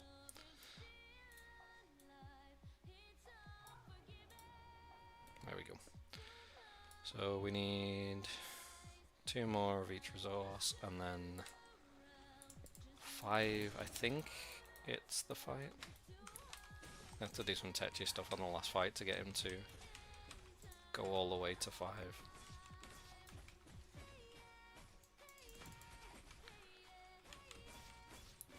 But I need the skill books, and I've slacked on this long enough.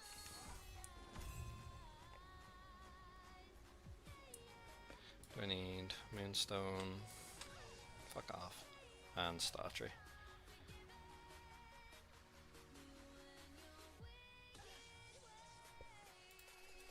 If you're using a different, yeah, I think that's the thing. You kind of have to balance your gear depending on what you're using. If you're not going to use this piece, then you're losing a lot of health.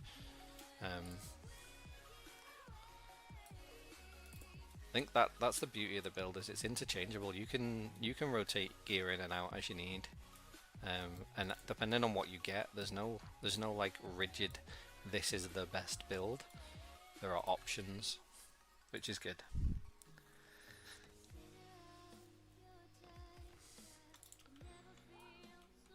So where's the final codex? Oh, I've got the final. I must already have it. Okay, we can get around, send it to us by the bus for a little bit.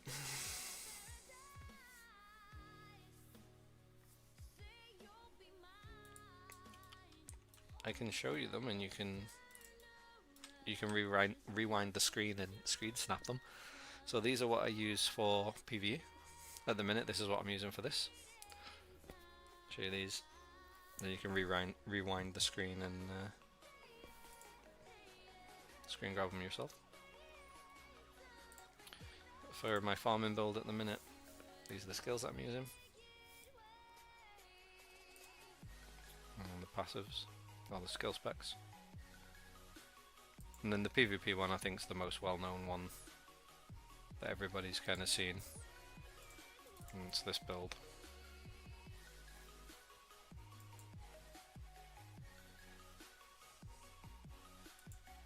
Skills.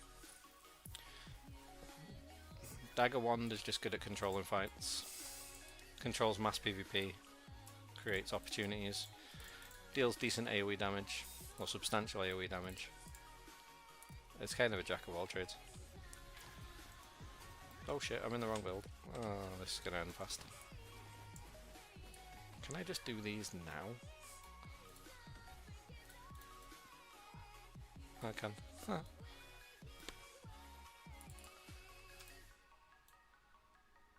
Stop being a dick.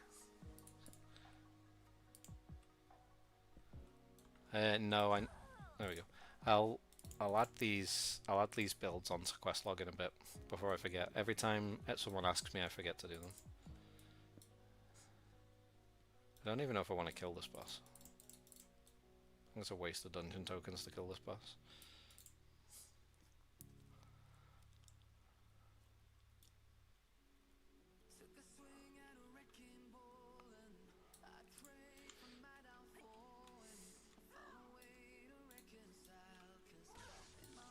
Are you really going to be that dick that just does that?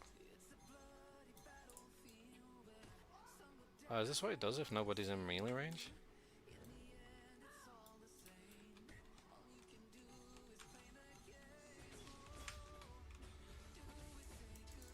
There's a dick.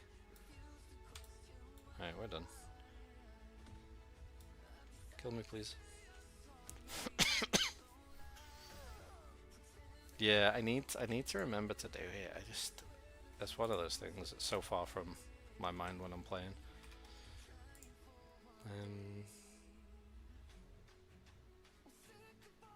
Passive.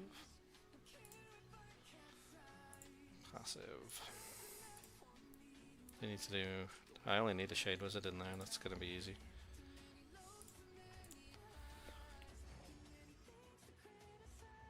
Unless it's the it's not going to be easy. It's going to be the big shade wizard. It's not going to be the. It's not going to be the one I think it is.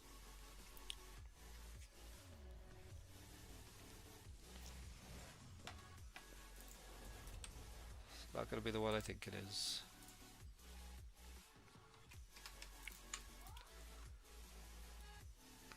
No, it will be. It will be. It'll be this one. It'll be the one down on the next floor. If you're about a pirate, I think if you go to nix.gg, the website, there is a link to the application Discord. I'm not sure who's handling recruitment in the minute. All I know is we've got an awful lot of applications and very, very little space, if any. I think there's a wait list, to be fair, at the minute. Somebody got a bit angry about being told there was a wait list the other day. It's quite hilarious.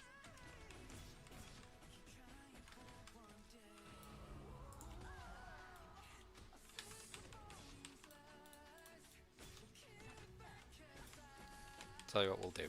Alright, where's quest log? While I've got the build on, we'll put it on. Because otherwise, I'm gonna forget. Somebody's gonna ask me in a month and it still won't be done.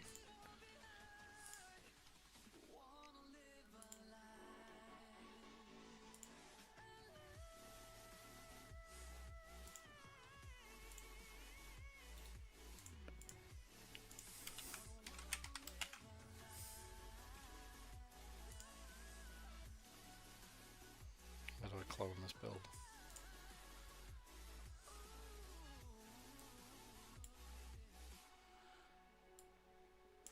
PvE.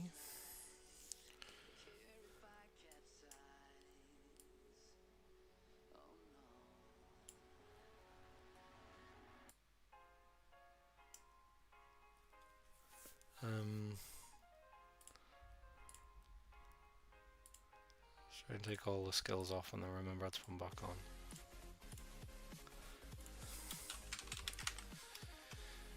PvE farming.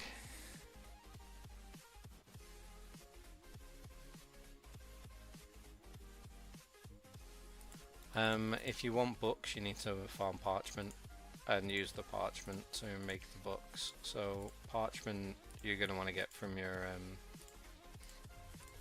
daily contracts. That's how you're going to get your skills up. My alt's pretty much full epic skills again already. Right, passives. This one, this one, this one, this one, this one. This one, vamp, this one, actives, this one, this one, this one, this one, this one, this one.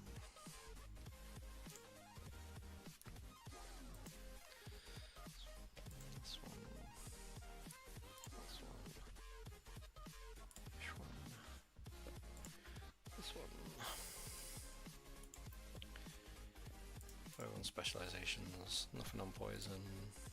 Why do I have nothing on poison in this build?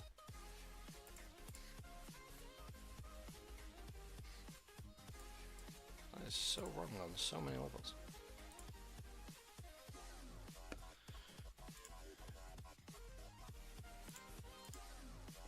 Duration, this.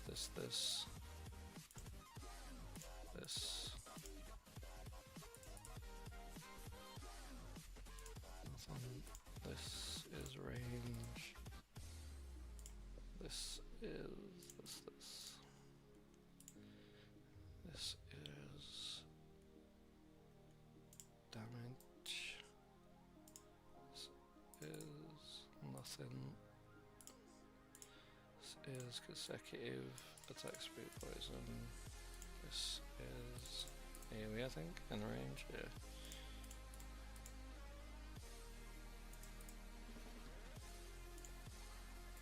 Poison damage.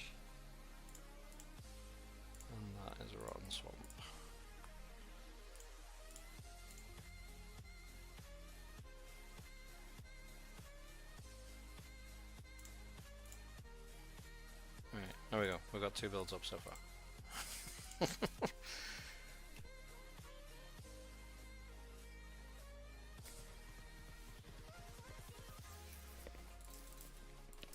I think I've got some here. So these contracts, resistance contracts that you do, you should be doing these every day. I do the ones at Fonus Basin, and what you want is the rare parchment.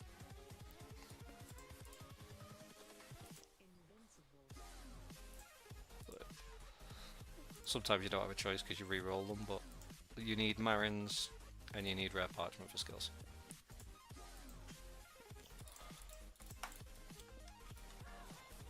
I need a Shade Wizard. There we go. That was not intended.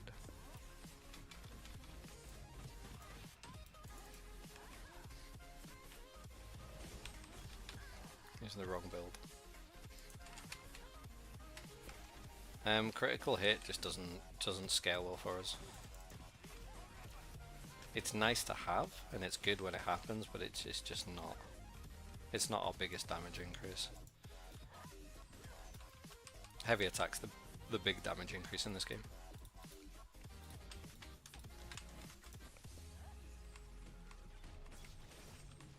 Yeah. I mean, you can get the crystals elsewhere, but parchment's harder to farm elsewhere. And then what I'm doing at the minute is to get skill books as well, so finishing the Codex is one way to get it. Can I just exit this in combat? I think I can, yeah. Right. Single target build.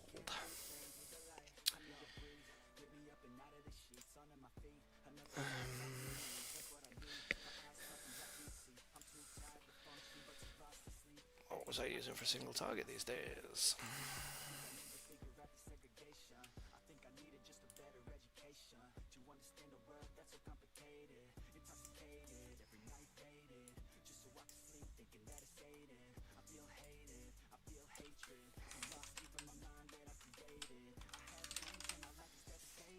Like these aren't one size fits all builds. Like you'll need to play around with these to some degree.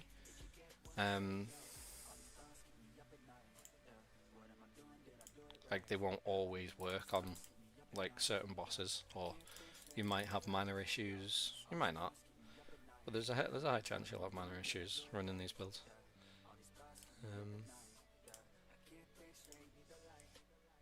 Oh, I've got poison. What am I missing on this? Am I missing this? Yeah. This. And then skill spec is poison damage. These 3. This doesn't have this. This has cooldown on it, or duration increase. Don't have anything on heal, do I? I do, I have something on heal. Oh great. I have unlucky cloak instead of this. Do I run sleep? I don't run sleep. This we run decay and touch. Plus we don't run sleep, we run less barrier, increase max damage, this consecutive use, that self buff. I'm missing something. Curse explosion is single target.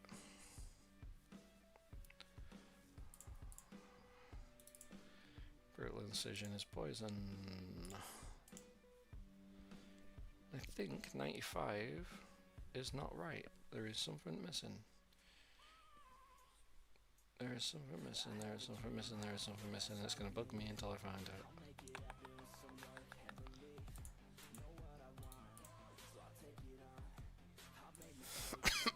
Ah, Swift Sword Dance. Even though I don't have it on this build. So if I'm not using it on this build, oh wait, I'm not using that. I don't use that. Instead, I use Swift Sword Dance in its place with Weaken. Yeah, there we go. Right. Okay, build should now be visible on GG.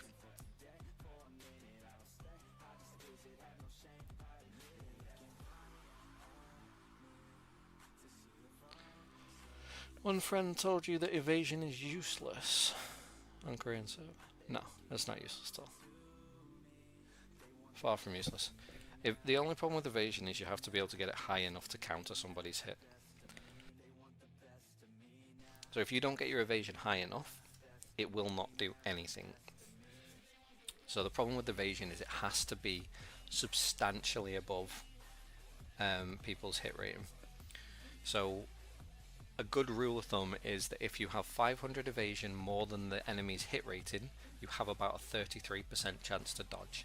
It diminishes as you get higher up, so it gets less and less effective, but ultimately that's kind of the minimum you want, is that 500 or 550 above their hit rating for it to be viable. And that's why having 2k 2000 evasion when I oh shit. So my evasion in my PvP build when I roll is 1804 on magic and 1660. So it's borderline on range, but it's good on magic, providing that the person hitting me with magic doesn't have their hit rating buff up, in which case it's pretty much nullified. But tier 1, getting melee evasion in tier 1 is just shit, basically. You have to do some weird builds to get good melee evasion in tier 1. But also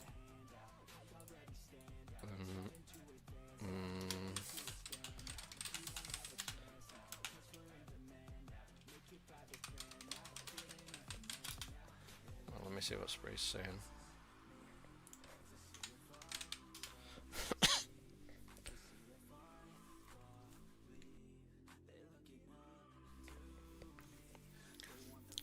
I can take a look. You're probably best sending it to me on Discord if you can hand me on Discord. I'm more likely to be able to see it. Sorry, I'm just trying to load TeamSpeak up to see if Spree's on there to find out what we're doing. Since he's added me. Connected. Yeah, I'll send you the link in a second for the updated. Channel switched. Hi, beautiful. What are we doing? Yeah. The bosses. Are we just going to go and play at Aradis, yeah? Hmm? Are we going to go and play at Aradis? I'm not sure what we're gonna do because Cammy's not gonna be here. Okay. But I know that you were we'll originally asked to see. go and set up a gate at Aradis, weren't you? What's that? Yeah, I think Atsu put it up earlier. Yeah, I think too. I mean, that was my plan anyway, was to go play at Aradis. I guess we go there. Cool. Oh, it's 21 minutes. Aridos, I guess. I was just Or where are doing we going? Dungeon Codex. I guess Saradas. Let me.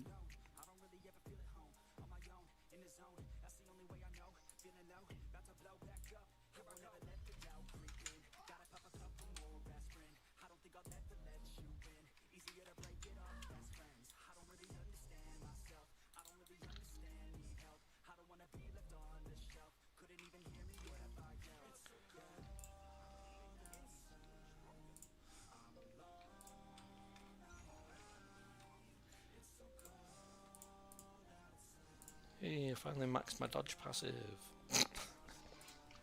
As I wasn't here there. Been slacking on that for a while.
One of them days.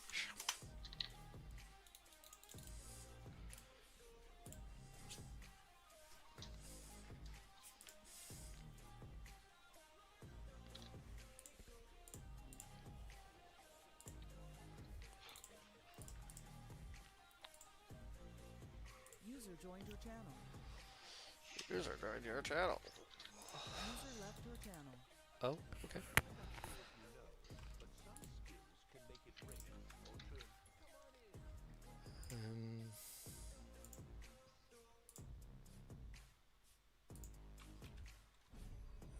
Bankrupt myself.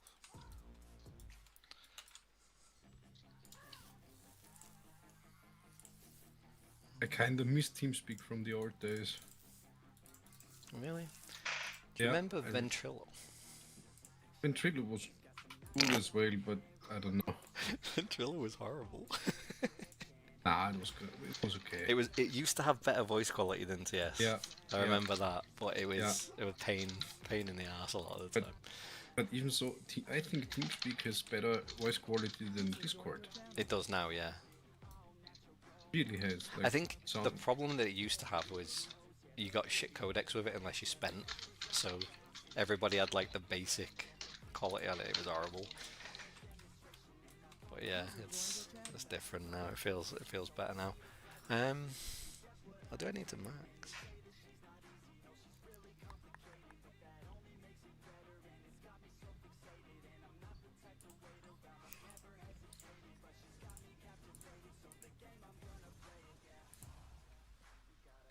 Yeah, I guess we head over to Ardis then.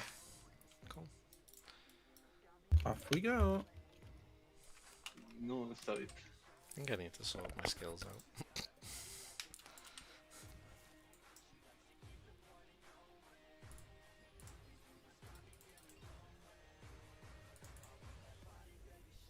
Nimic, User joined your channel. uite-te la mesaj, nu pe partea. Not agree more.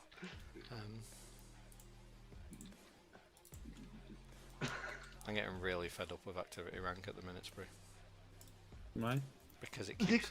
I get to like 4,400, but because I don't want to spend all my dungeon tokens and stuff, it decays me back down to 2.9 or 3.9 every day.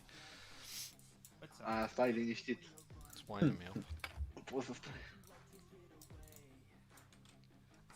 I mean, once we get 2-star dungeons and I slam all my contracts and everything out, it'll be fine, but... Or... if I suck it up and run the 36 or 37 of the event dungeons I need to do. That would do it. Joined your channel.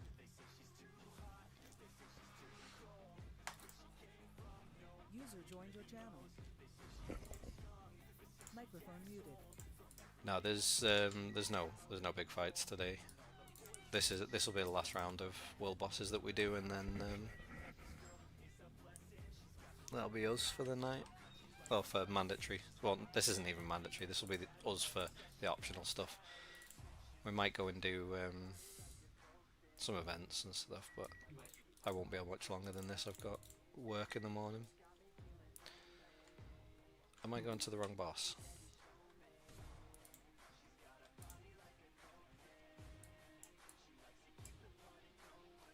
Yeah, I'm going to the wrong boss as usual. To Noma.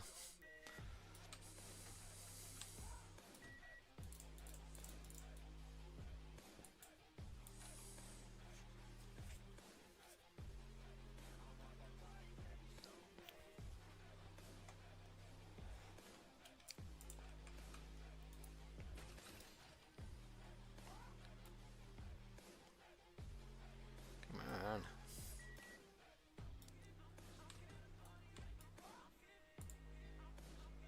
There's a gunplay over there.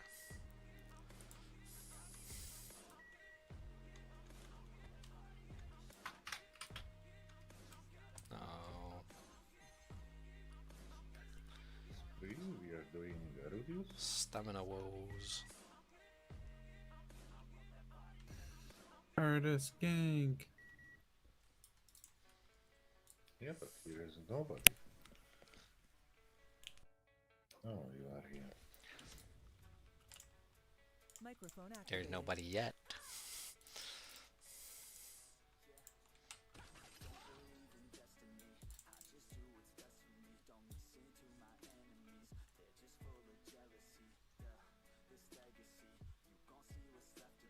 Shit. User joined your channel.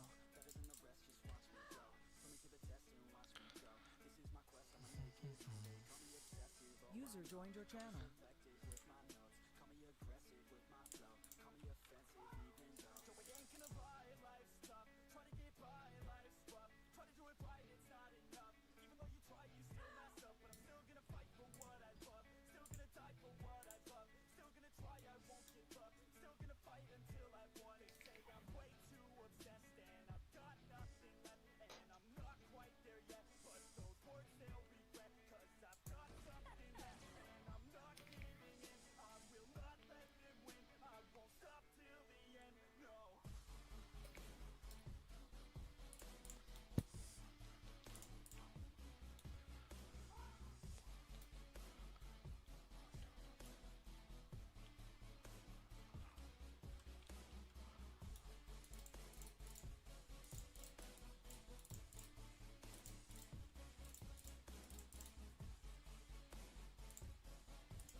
Let's have an Abyss Point farming party.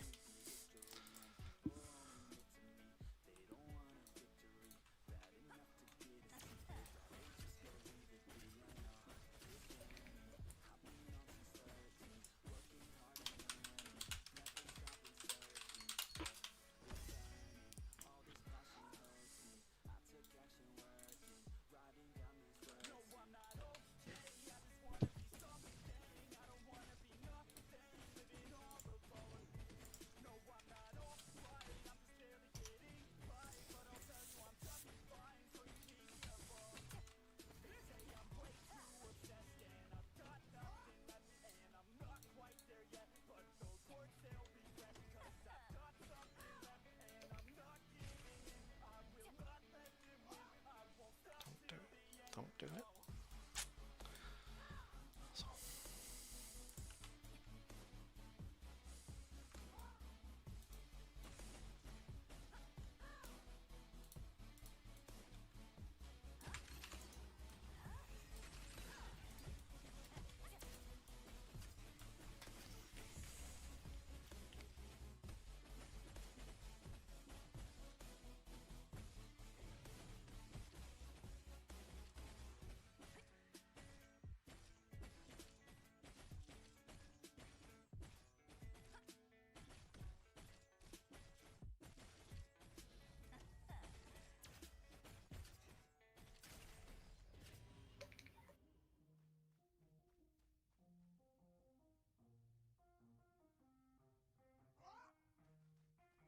Yeah, let's go.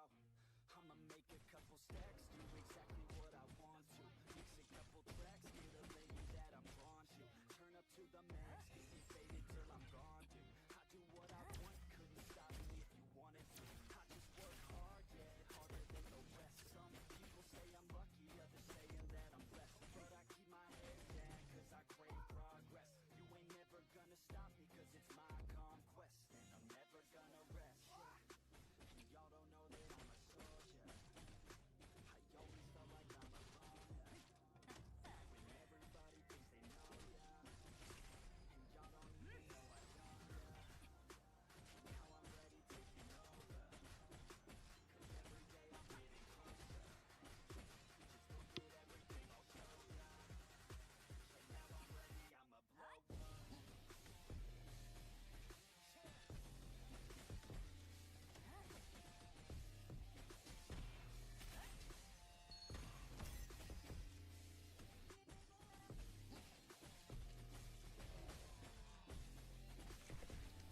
Yeah. Microphone muted. I'm gonna do this boss round and then I'm gonna get off for the night.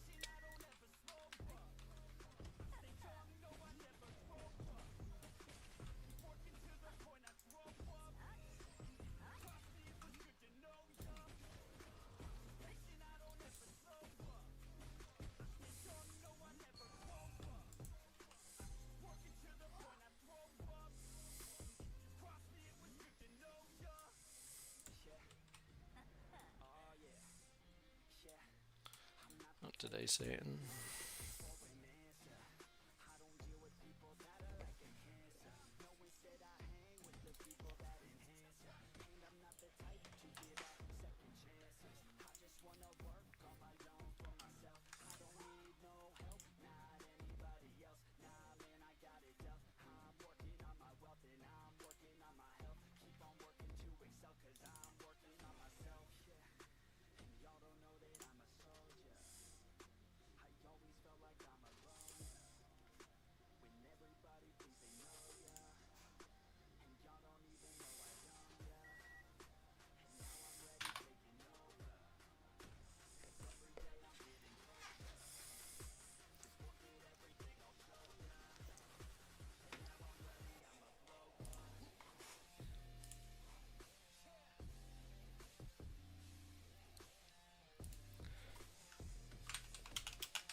Minzarok daggers just don't have a lot of value for us.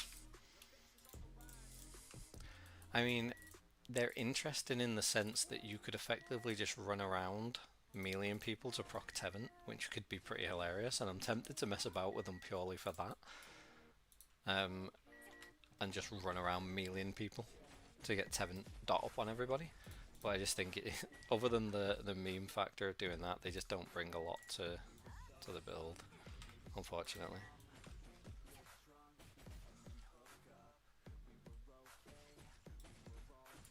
If I remember right, the curse they apply isn't exactly a good thing. Like, what is it? Yeah, it's 150 resistance for magic melee and range defense by 150 for 3 seconds. We've got an easier way of applying that that's better. So, if we wanted to apply that. The base damage on the Lurk daggers is just too good.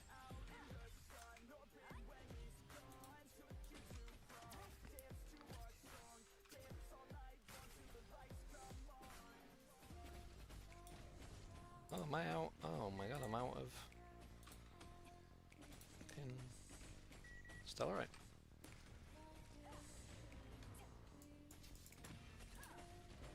Go and buy a load more.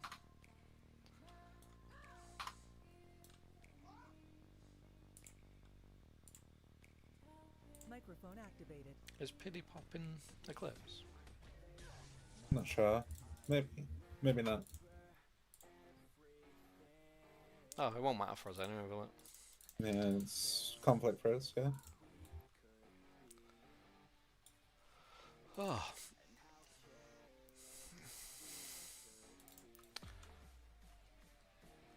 Oh, you know I was moaning before about all those people commenting on the video and it was winding me up. I'm now no longer wound up because they've effectively reimbursed everything I've spent on Throne and Liberty. I got the update for the analytics on the revenue today and I was like, oh, okay, that's a £50 day. We take those. Many? I mean, we take 30 of those if we can. We have a £1,300 month. But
feeling high, but sometimes I'm feeling low.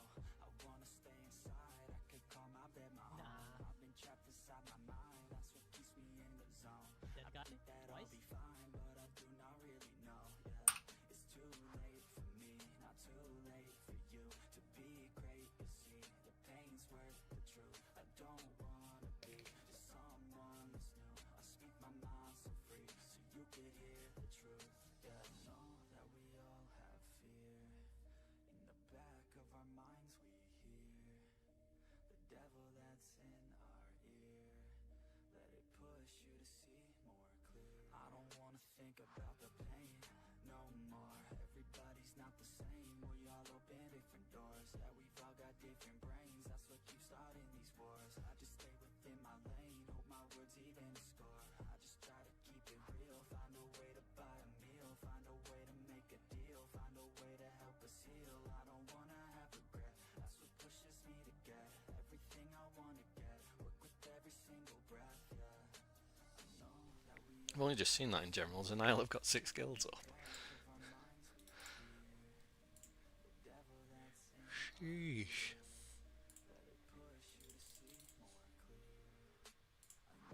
It's gonna get interesting then, isn't it?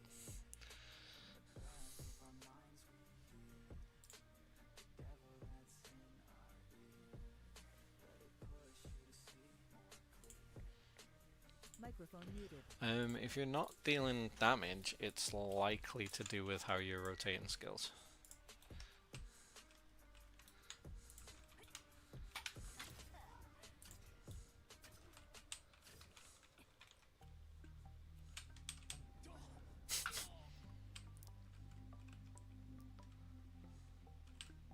What?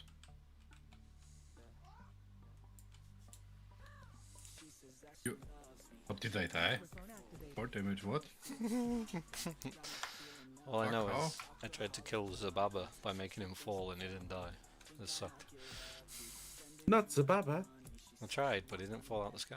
He fell onto a ledge, and then I think he's beat out of the fucking place. I couldn't get to him. I'm gutted. Yeah, have you seen that in General Spree? Zenile having 6 guilds or whatever. Serious? Yeah. Sheesh, that's big numbers. Yeah, but 2 of them are like PvE only. Yeah, casual. yeah, they're not full. I mean, but still, that's 6 guilds under the same banner that'll be turning up. About 1, 2, 3, Abyss, Rookies, Reborn. Wait, was an ally Oh, freaking 6 yeah. guilds? That's crazy. That's gonna be. I think Siege is gonna be so much fun. He's just gonna be crazy. I Where can't did, wait. they, Yeah. where did they get all the people from, though? I don't know. Maybe they put out an advert that said if you don't like Nicks, join us. They've probably got them all from our waitlist for the applications. Did anyone record actually? Spray? No?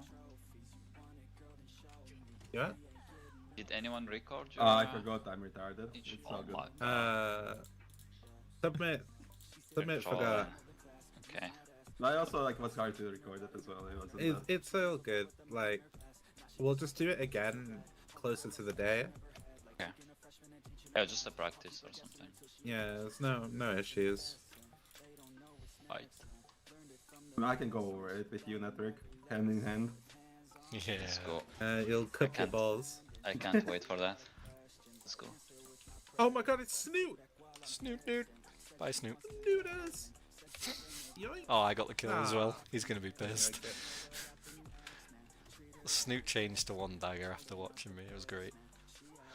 Yeah, he's the only guy sleeping us in Ant Nest and I know, and when he does, he gets decent sleeps off now as well. yeah, he does. Yeah. I like the guy. I think he's on doing the wait good. list. He's always showing up. Yeah, I saw him. I know that he applied. I think I'm baited by Stick. Huh? Wait, what? Apparently Snoot told you, you told him to hold W and he died. Oh fuck. She's like waiting into coming to this boss or what? Told me to see something, so I pressed W and insta got gimped by you bunch of muppets.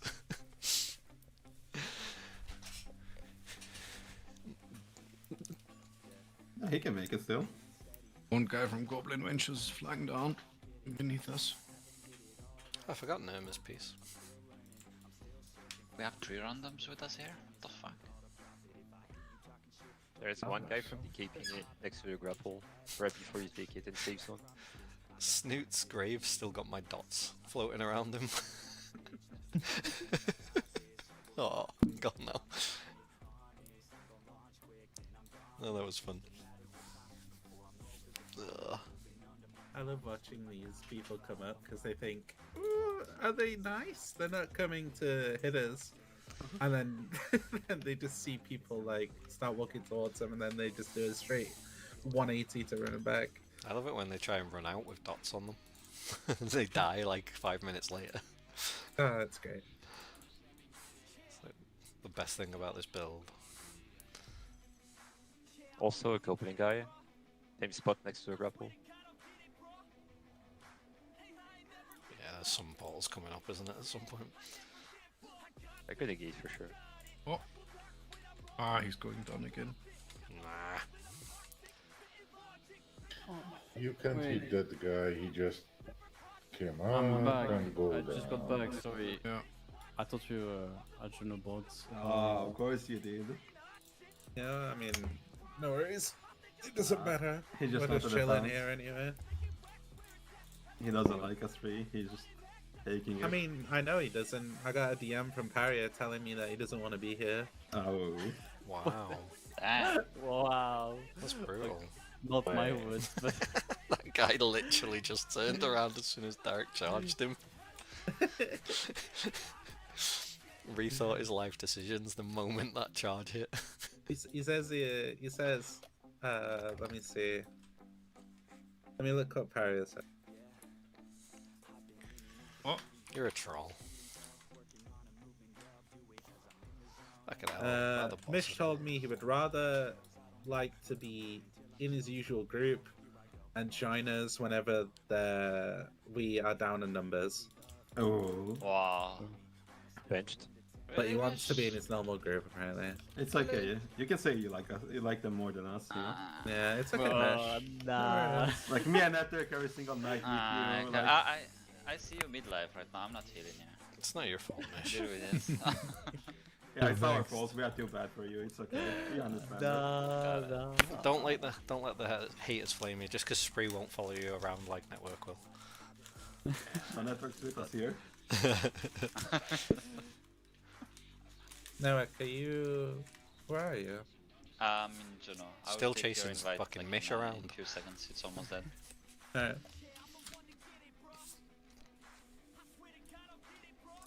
Decline. What I basically told him is that I don't mind being flex because like for normal boss, like I think it will be fine. But like for me, it's like it's like a no-go for siege and arc boss. Like I will have way less value, I think, in flex than I would have like in Mabo, especially with Belander. Wait, Yeah. flex has no value? What? Yeah, like I think Because things like in die too flex, quick in Flex. yeah, in things die way too quickly in flex, right? You could just go in, you impact, like you kill like what's there like in the 5 seconds, you know, like you wipe them. There's no Belander value in that. Like I won't get value out of it. So like, and in siege, like you want like somebody with Berandy, you want them like to be on top of the walls, just blasting the chokes, right? Like you don't want them to be in flex, just running around and killing maybe 5-10 people here and there, or just waiting in some place. You want them to be at on top of the walls. So I told him for arc boss and siege, like, or even certain boost zone is also 50-50. It's like a bit a no-go, and I don't want him.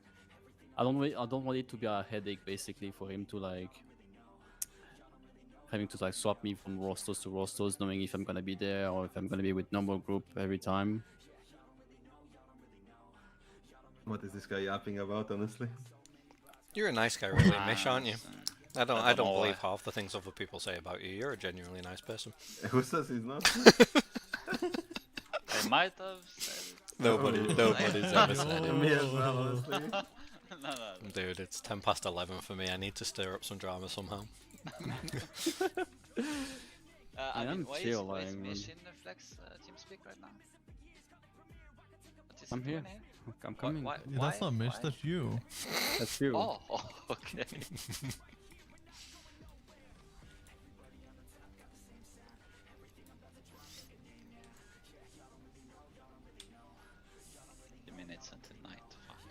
Are we going? Are we this? Right? Yep. I thought they were summoning it, but I'm just walking there. I don't know. I don't know what they're yapping about, so I can't hear You're them. supposed to get us Yeah, he was summoning people to. Oh, now we are getting one. Yes, Well, bro, thank calm you. down. Like, Thank they you, don't sir. need to be. You're so greedy, Mish, like, I don't know. You've seen these guys at the entrance. Can I buy a ticket? I was also there. How much is a ticket into the boss? No, but yeah. I think it's like. Yeah. Microphone muted. My take on Eclipse, I don't like it. I think these people actually feel just watching us. I don't like it. Watch them Attack back. the boss. I don't like how Take it's being contribution and used, get but the at the bots, same boys. time, Hit the I boss feel for the that bots. if you have it, Before not we, using it do is not using it to be anything. nice is a disservice to yourselves.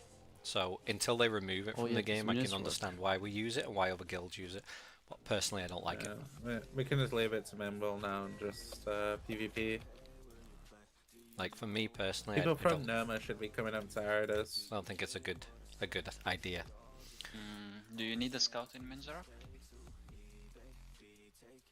I think it wouldn't be a problem around conflict bosses, but I Just don't think go you if should you be want. able to turn peace bosses Since into we're talking conflict to him, bro. and Oh. deny any You want me to go and opportunity. scout?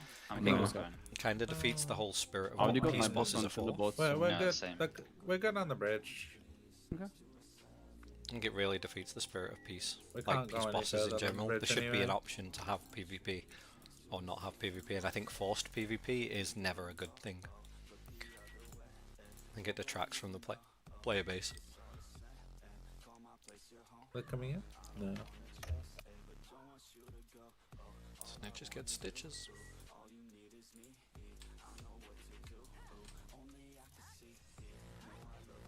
Minzarok down is below. 70%. Oh. 50%? 70%. Zenial is on it. I can go there. Yeah, if you wanna. Let's hit these people coming in. Is Speedy gonna eclipse for me as well? Into the bus. Into the bus. It's Grab the bus. conflicting. Grab the loot. And go Minzarok. Go Minzarok.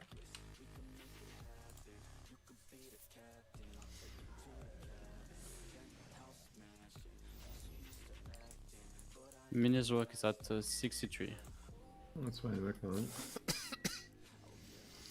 Yeah, I think as a whole, I've made my opinion on Eclipse pretty well known in the guild as well. I don't feel it's a good thing, but unfortunately the devs have put it in the Let's system. make our way to Minzarok.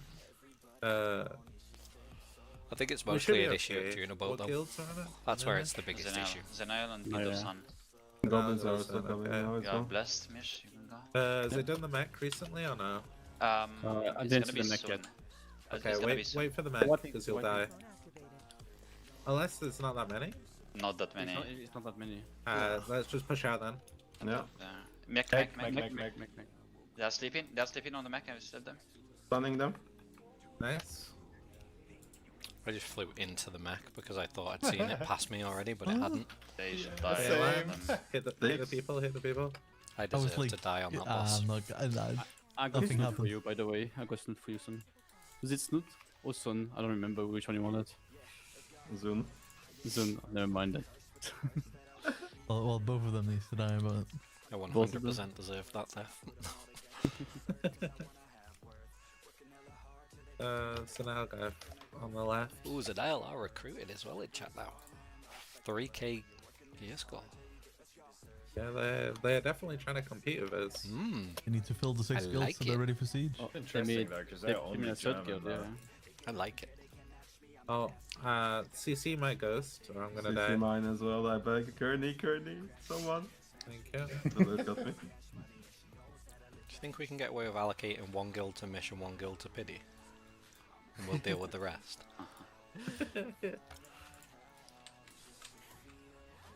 I think They're we'll coming get in. away They're with coming in a it. little bit. Let's just handle the people at the bridge. As they come in, just kill them. Mechanic is gonna be Back. soon. Mechanic, careful. Don't stay on the bridge. Just go. If you're near the bridge, you can just exit. Come back in. Oh, They're yeah. coming in. They're coming in. Yeah. Zanel's guild leaders coming in. They got he insta died. Going in like a retard. Nothing changed. Holy shit.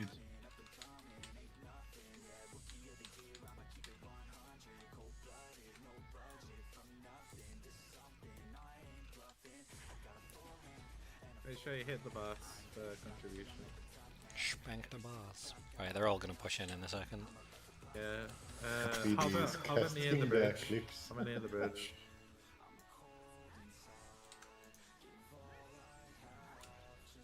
They shouldn't have some gate. They use it to come here. Is anyone on the grapples? Ah, we are CC'd. Can someone them? Okay, nice. I guess we're done. Was it done for the night? I guess. Were these the last bosses? Yeah. I guess we are done then. It's that time already. It's a quick day. I feel like I've achieved nothing.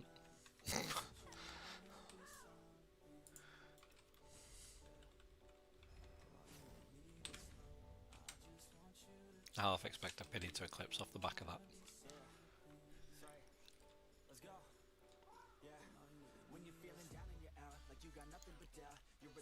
Right. Guess I'm gonna jump off them. Try and get something done somehow at some point. Oh, we got a Nerma sword. What do you say, Vex? I'm gonna jump off now and then probably be back on in a bit. Because why not? I'm never gonna get one of these boxes, am I, from these bosses? I wish I did. Has anybody got the box? We had some people, yeah. Some people in Knights got it. Of course they did. Fucking course they did. Which makes me hungry. I don't give a shit. Right, They're blessed. catch you guys tomorrow. Yeah. Right. GG's. Bye, guys. Disconnected from your channel. Right, and stream as well. Stream as well, guys. Thanks for watching. I'll catch you guys during the week when I stream. Not sure when yet. Peace.